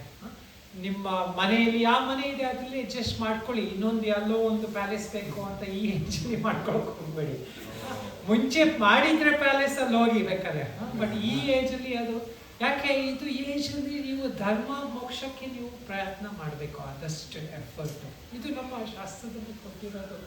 ಇವರು ವಾನಪ್ರಸ್ಥ ಅಂತ ಹೇಳಿದ್ರಲ್ವ, ಎಷ್ಟು ಎಲ್ಲಿ ನಿಮಗೆ ಪ್ರಯತ್ನ ಆಗತ್ತೆ ಆ ಪುರುಷಾರ್ಥನ ಅದಕ್ಕೆ ಹಾಕ್ಬೇಕು. ಮತ್ತೆ ಇನ್ನೊಂದು, ಇವರು ರಮೇಶ್ ಮತ್ತು ಯಾರ್ಯಾರು ಟ್ರಸ್ಟೀಸ್ ಇದ್ದೀರಾ, ಈ ಟೈಪ್ ಮಾಡೋದಕ್ಕೆ ಜಾಸ್ತಿ ಎಫರ್ಟ್ ಹಾಕೋದು ಒಳ್ಳೆಯದು. ಅಂದರೆ ಯಾರ್ಯಾರು ಲೋಕ ಕಲ್ಯಾಣಕ್ಕೆ ಇದು ಯಾವ್ದಾದ್ರು ಒಂದು ಮಾಡೋದು, ಬೇರೆಯವ್ರಿಗೆ ಒಳ್ಳೇದಾಗಲಿ, ಇದು ಎಲ್ಲ ಒಳ್ಳೆ ಕಾರ್ಯನೇ. ಅಂದರೆ ಬೇರೆಯವ್ರಿಗೆ ಏನಾದ್ರು ಧರ್ಮ ಸಿಕ್ಕಲಿ, ಎಸ್ಪೆಷಲಿ ನಮ್ಮ ಧಾರ್ಮಿಕವಾಗಿ ನೀವು ಹೇಗೆ ಅವ್ರಿಗೆಲ್ಲ ಶ್ಲೋಕ ಕಲಿಸೋದು ಇದೆಲ್ಲ ಮಾಡ್ತಾ ಇದ್ದೀರಲ್ಲ, ಇದು ನಿಮಗೂ ಬಹಳ ಪ್ರಯತ್ನ, ಇದು ಉಪಯೋಗ ಆಗುತ್ತೆ, ನಿಮ್ಮ ಪರಿವಾರಕ್ಕೂ ಒಳ್ಳೆಯದಾಗುತ್ತೆ. ಸೊ ಇದು ಮುಖ್ಯವಾಗಿ ಏನು, ಈ ಏಜಲ್ಲಿ ಆದಷ್ಟು ಅರ್ಥಕಾಮವನ್ನು ಬಿಡಬೇಕು ನಾವು. ಮತ್ತು ತಮ್ಮ ಜವಾಬ್ದಾರಿನೂ ಇದೆಯಲ್ಲ, ಅದ್ರ ಅಟ್ಯಾಚ್ಮೆಂಟನ್ನು ಬಿಡಬೇಕು. ನಮ್ಮೆಲ್ಲರಲ್ಲೂ ಇದು ಧೃತರಾಷ್ಟ್ರ ಕೂತಿದ್ದಾನೆ, ನಮ್ಮ ಟೈಮ್ ಆದರೂ ನಾವು ವಾನಪ್ರಸ್ಥಕ್ಕೆ ಹೋಗಕ್ಕೆ ರೆಡಿ ಆಗಿರಲ್ಲ. ಸೊ ಇದು ಯಾಕಂದರೆ ನಮ್ಮಲ್ಲಿ ಇದು ಮೋಹ ವಾಸನೆಗಳು ಇರುತ್ತೆ ನೋಡಿ. ಮಕ್ಕಳು ಎಲ್ಲಿ ಎಷ್ಟು ನೀವು ಮಾಡೋಕ್ಕಾಯ್ತು ನೀವು ಮಾಡಿಬಿಟ್ಟಿದ್ದೀರಾ ಮಕ್ಕಳಿಗೆ. ಈ ಏಜಲ್ಲಿ ಮಕ್ಕಳಿಗೆ ಅದು ಇನ್ನೂ ನಾವು ನೋಡ್ಕೊಬೇಕು, ಇದು ಅವ್ರು ಮಾಡಬೇಕು, ಅದು ಎಂಡ್ಲೆಸ್ ಜಾಬ್ ಅದು. ಅವ್ರ ಮಕ್ಕಳಾದ್ಮೇಲೆ ಅವ್ರ ಮೊಮ್ಮಕ್ಕಳಾಗ್ತಾರೆ, ಅವ್ರು ನೆಕ್ಸ್ಟ್ ನಿಮ್ಮ ಮೊಮ್ಮಕ್ಕಳನ್ನ ನೋಡ್ಕೊಳ್ಳೋ ಜವಾಬ್ದಾರಿ. ಸೊ ಅದು ಎಂಡ್ಲೆಸ್ ಅದು. ಆದಷ್ಟು ನಾನು ಸನ್ಯಾಸಿ ಆಗಿರೋದಕ್ಕೆ ನನಗೆ ಇದು ಹೇಳೋದಕ್ಕೆ ಅಧಿಕಾರ ಇದೆ. ಸೊ ಅದು ತ್ಯಾಗ ಮಾಡ್ಬೋದು. It is possible to renounce. Every one has. ಮತ್ತೆ ಇವಾಗ ಯಂಗ್ಸ್ಟರ್ಸ್ ಇವ್ರು ಹೇಳ್ದಂಗೆ ವೆರಿ ಗುಡ್ ಪಾಯಿಂಟ್. ಯಂಗ್ಸ್ಟರ್ಸ್ ನೀವು ಈ ತ್ಯಾಗ ಮಾಡಬಾರ್ದು. ಈ ಏಜದಲ್ಲಿ ನೀವು ಆದಷ್ಟು ಧಾರ್ಮಿಕ ಮಾರ್ಗದಲ್ಲಿ ಅರ್ಥಕಾಮವನ್ನು ಪ್ರಾಪ್ತ ಮಾಡಬೇಕು. ಯಾಕಂದ್ರೆ ಇವಾಗ ನೀವು ಎಷ್ಟು ಪುರುಷಾರ್ಥ ನೀವು ಹಾಕ್ತೀರಾ ಅಂದ್ರೆ ಧಾರ್ಮಿಕ ಮಾರ್ಗ, ಧರ್ಮವನ್ನು ಆಧಾರವನ್ನು ಆಗಿ ಇಟ್ಕೊಂಡು ಅರ್ಥಕಾಮದಲ್ಲಿ ಮುಂದೆ ಹೋಗ್ಬೇಕು. ಅಂದ್ರೆ you should achieve for real success, lasting success, true success. Success ಮಾಡೋದು ಇಟ್ ಈಸ್ ಆಲ್ಮೋಸ್ಟ್ ನಿಮ್ಮ ಸ್ವಧರ್ಮ. ಈ ಏಜಲ್ಲಿ ಸ್ವಧರ್ಮ ಅಂದರೆ ನಿಮ್ಮ ವಾಸನೆಗಳು, ನಿಮ್ಮ ಇದು ತಂದಿದ್ದೀರಲ್ಲ, you have to identify your complete potential in life. ಈ ಏಜಲ್ಲಿ ನಿಮ್ಮಲ್ಲಿ ಆರ್ಟಿಸ್ಟಿಕ್ ಆಗಿದೆಯಾ, ಅಥವಾ ಯಾವ್ದಾದ್ರು ಒಂದರಲ್ಲಿ ಯಾರೋ ಒಬ್ರು ಹಾಡಿದ್ರು, ಯಾರು ಹಾಡಿದ್ದದು, ನೋಡಿ ಅದು ಆರ್ಟಿಸ್ಟಿಕ್ ಇದೆ, ಅದನ್ನು ಡೆವಲಪ್ ಮಾಡ್ಬೇಕು. ಯಾಕೆ ಅದರಲ್ಲಿ ನಿಮ್ಮ ಸ್ವಲ್ಪ ಇನ್ಕ್ಲಿನೇಷನ್ ಇದೆ. ಜಸ್ಟ್ ಬಿಕಾಸ್ ಎಲ್ಲೋ ಒಂದು ಕಡೆ ಯಾವುದೋ ಒಂದು ಜಾಬಲ್ಲಿ 1 ಕೋಟಿ ಸಿಗ್ತಾ ಇದೆ, ಅದಕ್ಕೆ ಎಫರ್ಟ್ ಹಾಕಬೇಕು ಮಾತ್ರ ಅಂತ ಇರಬಾರ್ದು. ನಾವು ಯಾವ್ದು ಪೊಟೆನ್ಷಿಯಲ್ ಇದೆ, ಎಸ್ಪೆಷಲಿ ಧರ್ಮ, ಇದು ಕಲ್ಚರಲ್, ಇದರಲ್ಲಿ ಯಾವುದಲ್ಲಿದೆ ಅದನ್ನು ಡೆವಲಪ್ ಮಾಡೋದು ನಿಜವಾದ ಇದು. ಅಂದರೆ to identify our true talent, true potential, not just what will give you a $1 million job. Sudhir ಅವರು ಫ್ಲೂಟ್ ಕಲಿತಾ ಇದ್ದಾರೆ. ಫ್ಲೂಟ್ ಈಗ ಒಂದು ಥಿಂಗ್ಸ್ ಲೈಕ್ ದಟ್.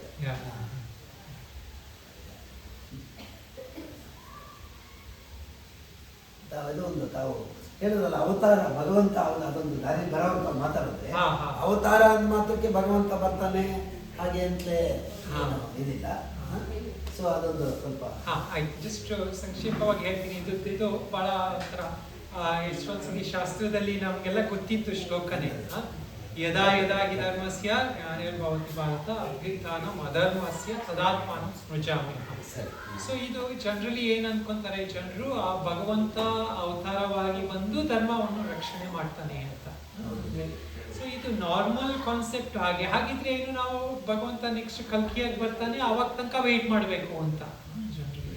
ಬಟ್ ನಿಜವಾದ ಏನಂದ್ರೆ ಧರ್ಮ ಸಂಸ್ಥಾಪನೆ ಮಾಡೋಕ್ಕೆ ನಾನು ಬರ್ತೀನಿ ಅಂದ್ರೆ ಬರೀ ಪರಮಾತ್ಮ ಆ ಅವತಾರವಾಗಿ ಬರ್ತಾನೆ ಅಂತಲ್ಲ, ಎಲ್ಲರ ನಮ್ಮಲ್ಲಿ ಇರೋ ಆ ಪರಮಾತ್ಮನ ಇದಿದೆ, ಸ್ವರೂಪವಾಗಿ ಇರುತ್ತೆ. ಸೊ ನಾವು ಎಲ್ಲರಲ್ಲೂ ಅಂದರೆ ಎಸ್ಪೆಷಲಿ ಮಹಾತ್ಮರು ಅಂತ ಹೇಳ್ತೀವಿ ಅಲ್ಲ, ಋಷಿಯರು, ಮುನಿಯರು ಎಲ್ಲ. ಸೊ ಅವರು ಎಲ್ಲ ಒಂಥರ ಅವತಾರರು. ಯಾಕೆ ಅವರು ಆ ಪರಮಾತ್ಮ ಮಾಡೋ ಕಾರ್ಯವನ್ನು ಮಾಡ್ತಾ ಇದ್ದಾನೆ. ಸೊ ಅದಕ್ಕೆ ಅಲ್ಲಿ ಅರ್ಜುನನಿಗೆ ಹೇಳ್ತಾನೆ, ನೀನು ನನ್ನ ನಿಮಿತ್ತವಾಗು ಅಂತ. ಸೊ ಅವನು ಅರ್ಜುನನಿಗೆ ಅವತಾರ ಬಂದಾಗಲೂ ಅವನೇನು ಹೇಳ್ತಾನೆ, ನೀನು ನಿಮಿತ್ತವಾಗಿ ನನ್ನ ಕಾರ್ಯವನ್ನು ಮಾಡದಿದ್ರೆ ಮಾಡು, ಇಲ್ಲರೇ ನಾನೇ ಇವರೆಲ್ಲರನ್ನು ಇದು ಮಾಡ್ತೀನಿ ಅಂತ. ಸೊ ನಮ್ಮಲ್ಲಿ ಇದು, ನಮ್ಮೆಲ್ಲರಲ್ಲೂ ಇದು ಅವಕಾಶ ಇದೆ. ನಾವು ಪರಮಾತ್ಮನ ನಿಮಿತ್ತವಾದರೆ ನಾವು ಆ ಪರಮಾತ್ಮನ ಅವತಾರಕ್ಕೆ ಇದು ಮಾಡ್ಬೋದು ಅಂತ. ಸೊ ಇದು ಬರೀ ಪರಮಾತ್ಮನ ಅವತಾರ ಅಂತಲ್ಲ, ಹೈಯೆಸ್ಟ್ ಕ್ವಾಲಿಫೈಡ್ ಅವತಾರ ಈ ಜೀವನದಲ್ಲೂ ಎಷ್ಟೊಂದು ಯಾರೆಲ್ಲ ಸಾತ್ವಿಕವಾಗಿದ್ದಾರೆ, ಮಹಾಪುರುಷರಾಗಿದ್ದಾರೆ, ಅವರೆಲ್ಲರೂ ಪರಮಾತ್ಮನ ಅವತಾರವೇ. ನಾವು ಎಲ್ಲರೂ ಈ ಸತ್ವ ಗುಣವನ್ನು ಪ್ರಾಪ್ತ ಮಾಡಿ ಧರ್ಮವನ್ನು ಒಂಥರದಲ್ಲಿ ಮಾಡ್ತಾ ಇದ್ದೀವಿ.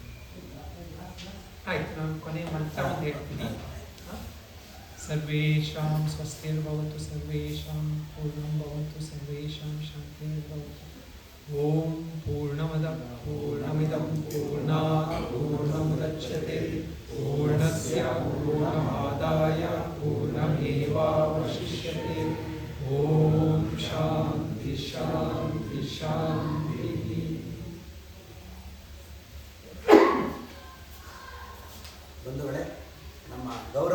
ಭಾವನೆಗಾಗಿ ನಮ್ಮ ನಾರಾಯಣಯ್ಯ ಅವರು ಸ್ವಾಮೀಜಿ ಅವರಿಗೆ ಕಣ್ಣನ್ನು ಕೊಟ್ಟರು.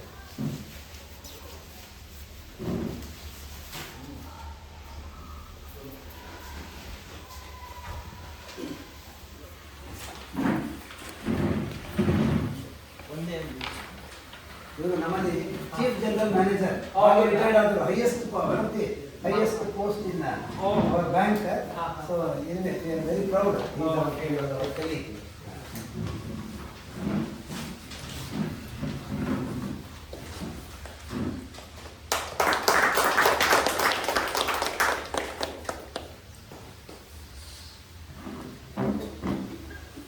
ಈಗ ನಮ್ಮ ರಾಮಕೃಷ್ಣನ್ ಅವರಿಗೆ ಒಂದು ವಂದನಾರ್ಪಣೆ, ವೋಟ್ ಆಫ್ ಥ್ಯಾಂಕ್ಸ್.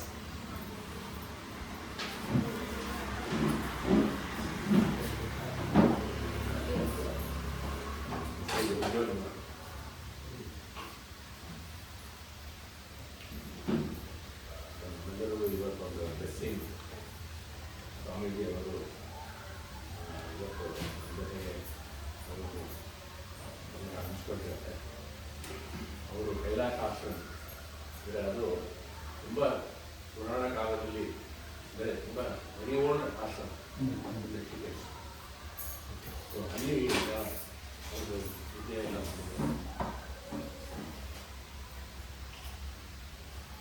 ಅವರು ಹೇಳಿದ ಪ್ರಕಾರ ನಾವೆಲ್ಲ ಇಲ್ಲಿ ಸೇರಿದ್ದು ನಮ್ಮದು ಸತ್ಸಂಗದಿಂದಲೇ ಸೇರಿದ್ದು. ಅಂದರೆ ಆ ಸತ್ಸಂಗಕ್ಕೆ ಬರಲಿಕ್ಕೆ ಎಷ್ಟೋ ಜೀವರಾಶಿಗಳಿದೆ.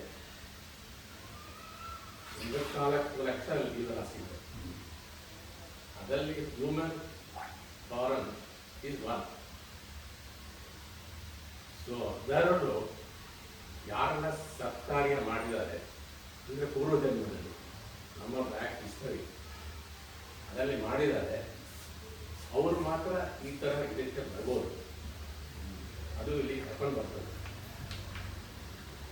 ಸೊ ನಮ್ಮದು ಪೂರ್ವ ಕರ್ಮ ಎಲ್ಲ ಇದೆಯಲ್ಲ, ಪುಣ್ಯ, ಆ ಪುಣ್ಯ ಇದು ನಮಗೆ ಹೆಲ್ಪ್ ಮಾಡುತ್ತೆ ಈ ಥರ ಸತ್ಸಂಗಕ್ಕೆ ಬಂದು. ಇಲ್ಲಾಂದರೆ ಎಲ್ಲೋ ಬೇರೆ ಕಡೆ ಎಲ್ಲ ಹೋಗ್ಬೋದು, ಸಿನಿಮಾ ಅಲ್ಲೆಲ್ಲಿದೆ, ಡ್ರಾಮಾ ಇದೆ, ಎಲ್ಲಿ ಬೇಕಾದ್ರೂ ಹೋಗ್ಬೋದು. ಬಟ್ ನಾವು ಇಲ್ಲಿ ಕಡೆಗೆ ಬಂದಿದ್ದೀವಿ with all our some other responsibilities. So ಆ ರೆಸ್ಪಾನ್ಸಿಬಿಲಿಟೀಸು ಬಿಟ್ಟು ನಾವು ಬರಬೇಕು. ಅದು ಒಂದು ಹರ್ಡಲ್ ಇರುತ್ತೆ, ಎಲ್ಲದಕ್ಕೂ ಒಂದು ವಿಘ್ನ ಇರುತ್ತೆ. ಆ ವಿಘ್ನ ಇದು ಮಾಡಿಕೊಂಡು ನಾವು ಬರೋದಂದರೆ ಅದು ಪುಣ್ಯ, ಅದಕ್ಕೂ ಪುಣ್ಯ ಬೇಕು. ಸೊ ಆ ಥರ ಇವತ್ತೆಲ್ಲ ಸೇರಿದ್ದೇವೆ. So it is a blessing for all of us to receive ಭಾಷಣ ಫ್ರಮ್ ಸ್ವಾಮೀಜಿ. ಅವರು ಹೇಳಿದ ಪ್ರಕಾರ ಈ was very comprehensive from the back. ಅಂದರೆ ಕರ್ಮ ಪೂರ್ವಜನ್ಮ ಕರ್ಮ ಇಲ್ಲಿಂದ ಬರ್ತದೆ. ಅವರು ನಮ್ಮ ಡೂ ಫ್ರೀ ವಿಲ್ ಪುರುಷಾರ್ಥ ಇಲ್ಲಿಂದ ಬರ್ತದೆ. ಅಂದರೆ whether we have to use ಪುರುಷಾರ್ಥ, ವಿ ಹ್ಯಾವ್ ಟು ಯೂಸ್ ಪುರುಷಾರ್ಥ to convert our life into a good life, and to get moksha. That is the purpose of it. To get moksha is the purpose of it, not in revolving in this samsara chakra. So he was telling about sadhanas for the purushartha, how to convert vasanasana, how to convert that by tapas and surrender to God. Surrender to God is for God is not anywhere, it is within us only. Our antara God is within us. So adanna we have to energize it. So we have to surrender to the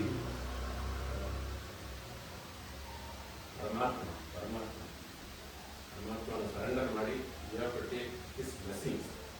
ಅಂದರೆ by doing our own ಸತ್ activities, ಸತ್ ರಾಜಸ್ ತಮಸ್ ಅಂತ 3 activities ಇರ್ತದೆ. So ಅದನ್ನು we have to use our free will and use it good for our purushartha, so that we will gain jnanam. Jnanam only will liberate us. So as Swamiji rightly said that even in grahastha get that jnana. You need not go to sannyasa ashrama. Sannyasa ashrama ಅಂದರೆ ritualistic method. ಬ್ರಹ್ಮಚರ್ಯ ಅದೆಲ್ಲ ಇರ್ತದಲ್ಲ, ಆ ಮೆಥಡಲ್ಲಿ ಹೋಗ್ಬೇಕು ಅಂದಿಲ್ಲ. So we have to concentrate for the senior people, we have to concentrate more on the gaining, how to gain jnana, and for juniors, as he said rightly, they have to use dharma and artha kama to the in the dharma ರೀತಿಯಲ್ಲಿ ಉಪಯೋಗಿಸಿ, so that they will get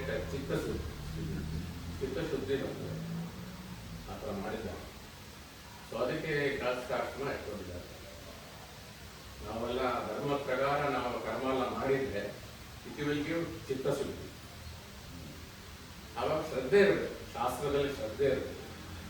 ಶಾಸ್ತ್ರದಲ್ಲಿ ಶ್ರದ್ಧೆ ಇದ್ದರೆ ಆ ಚಿತ್ತಶುದ್ಧಿ ಎಲ್ಲ ಬರ್ತದೆ. ಆ ಚಿತ್ತಶುದ್ಧಿ ಬಂದರೆ automatically it will be given to ಜ್ಞಾನ. As we have joint here, it has given us here, and it is very difficult to get a guru. You may get so many people, but to get a guru is difficult, and we have got a guru here who has come all the way to bless us. And we need not go and search for a guru. Guru will be automatically brought in by your purushartha, by your satkarya. So with this few words, I thank you all for having me, taking your time and spending the time useful. Thank you.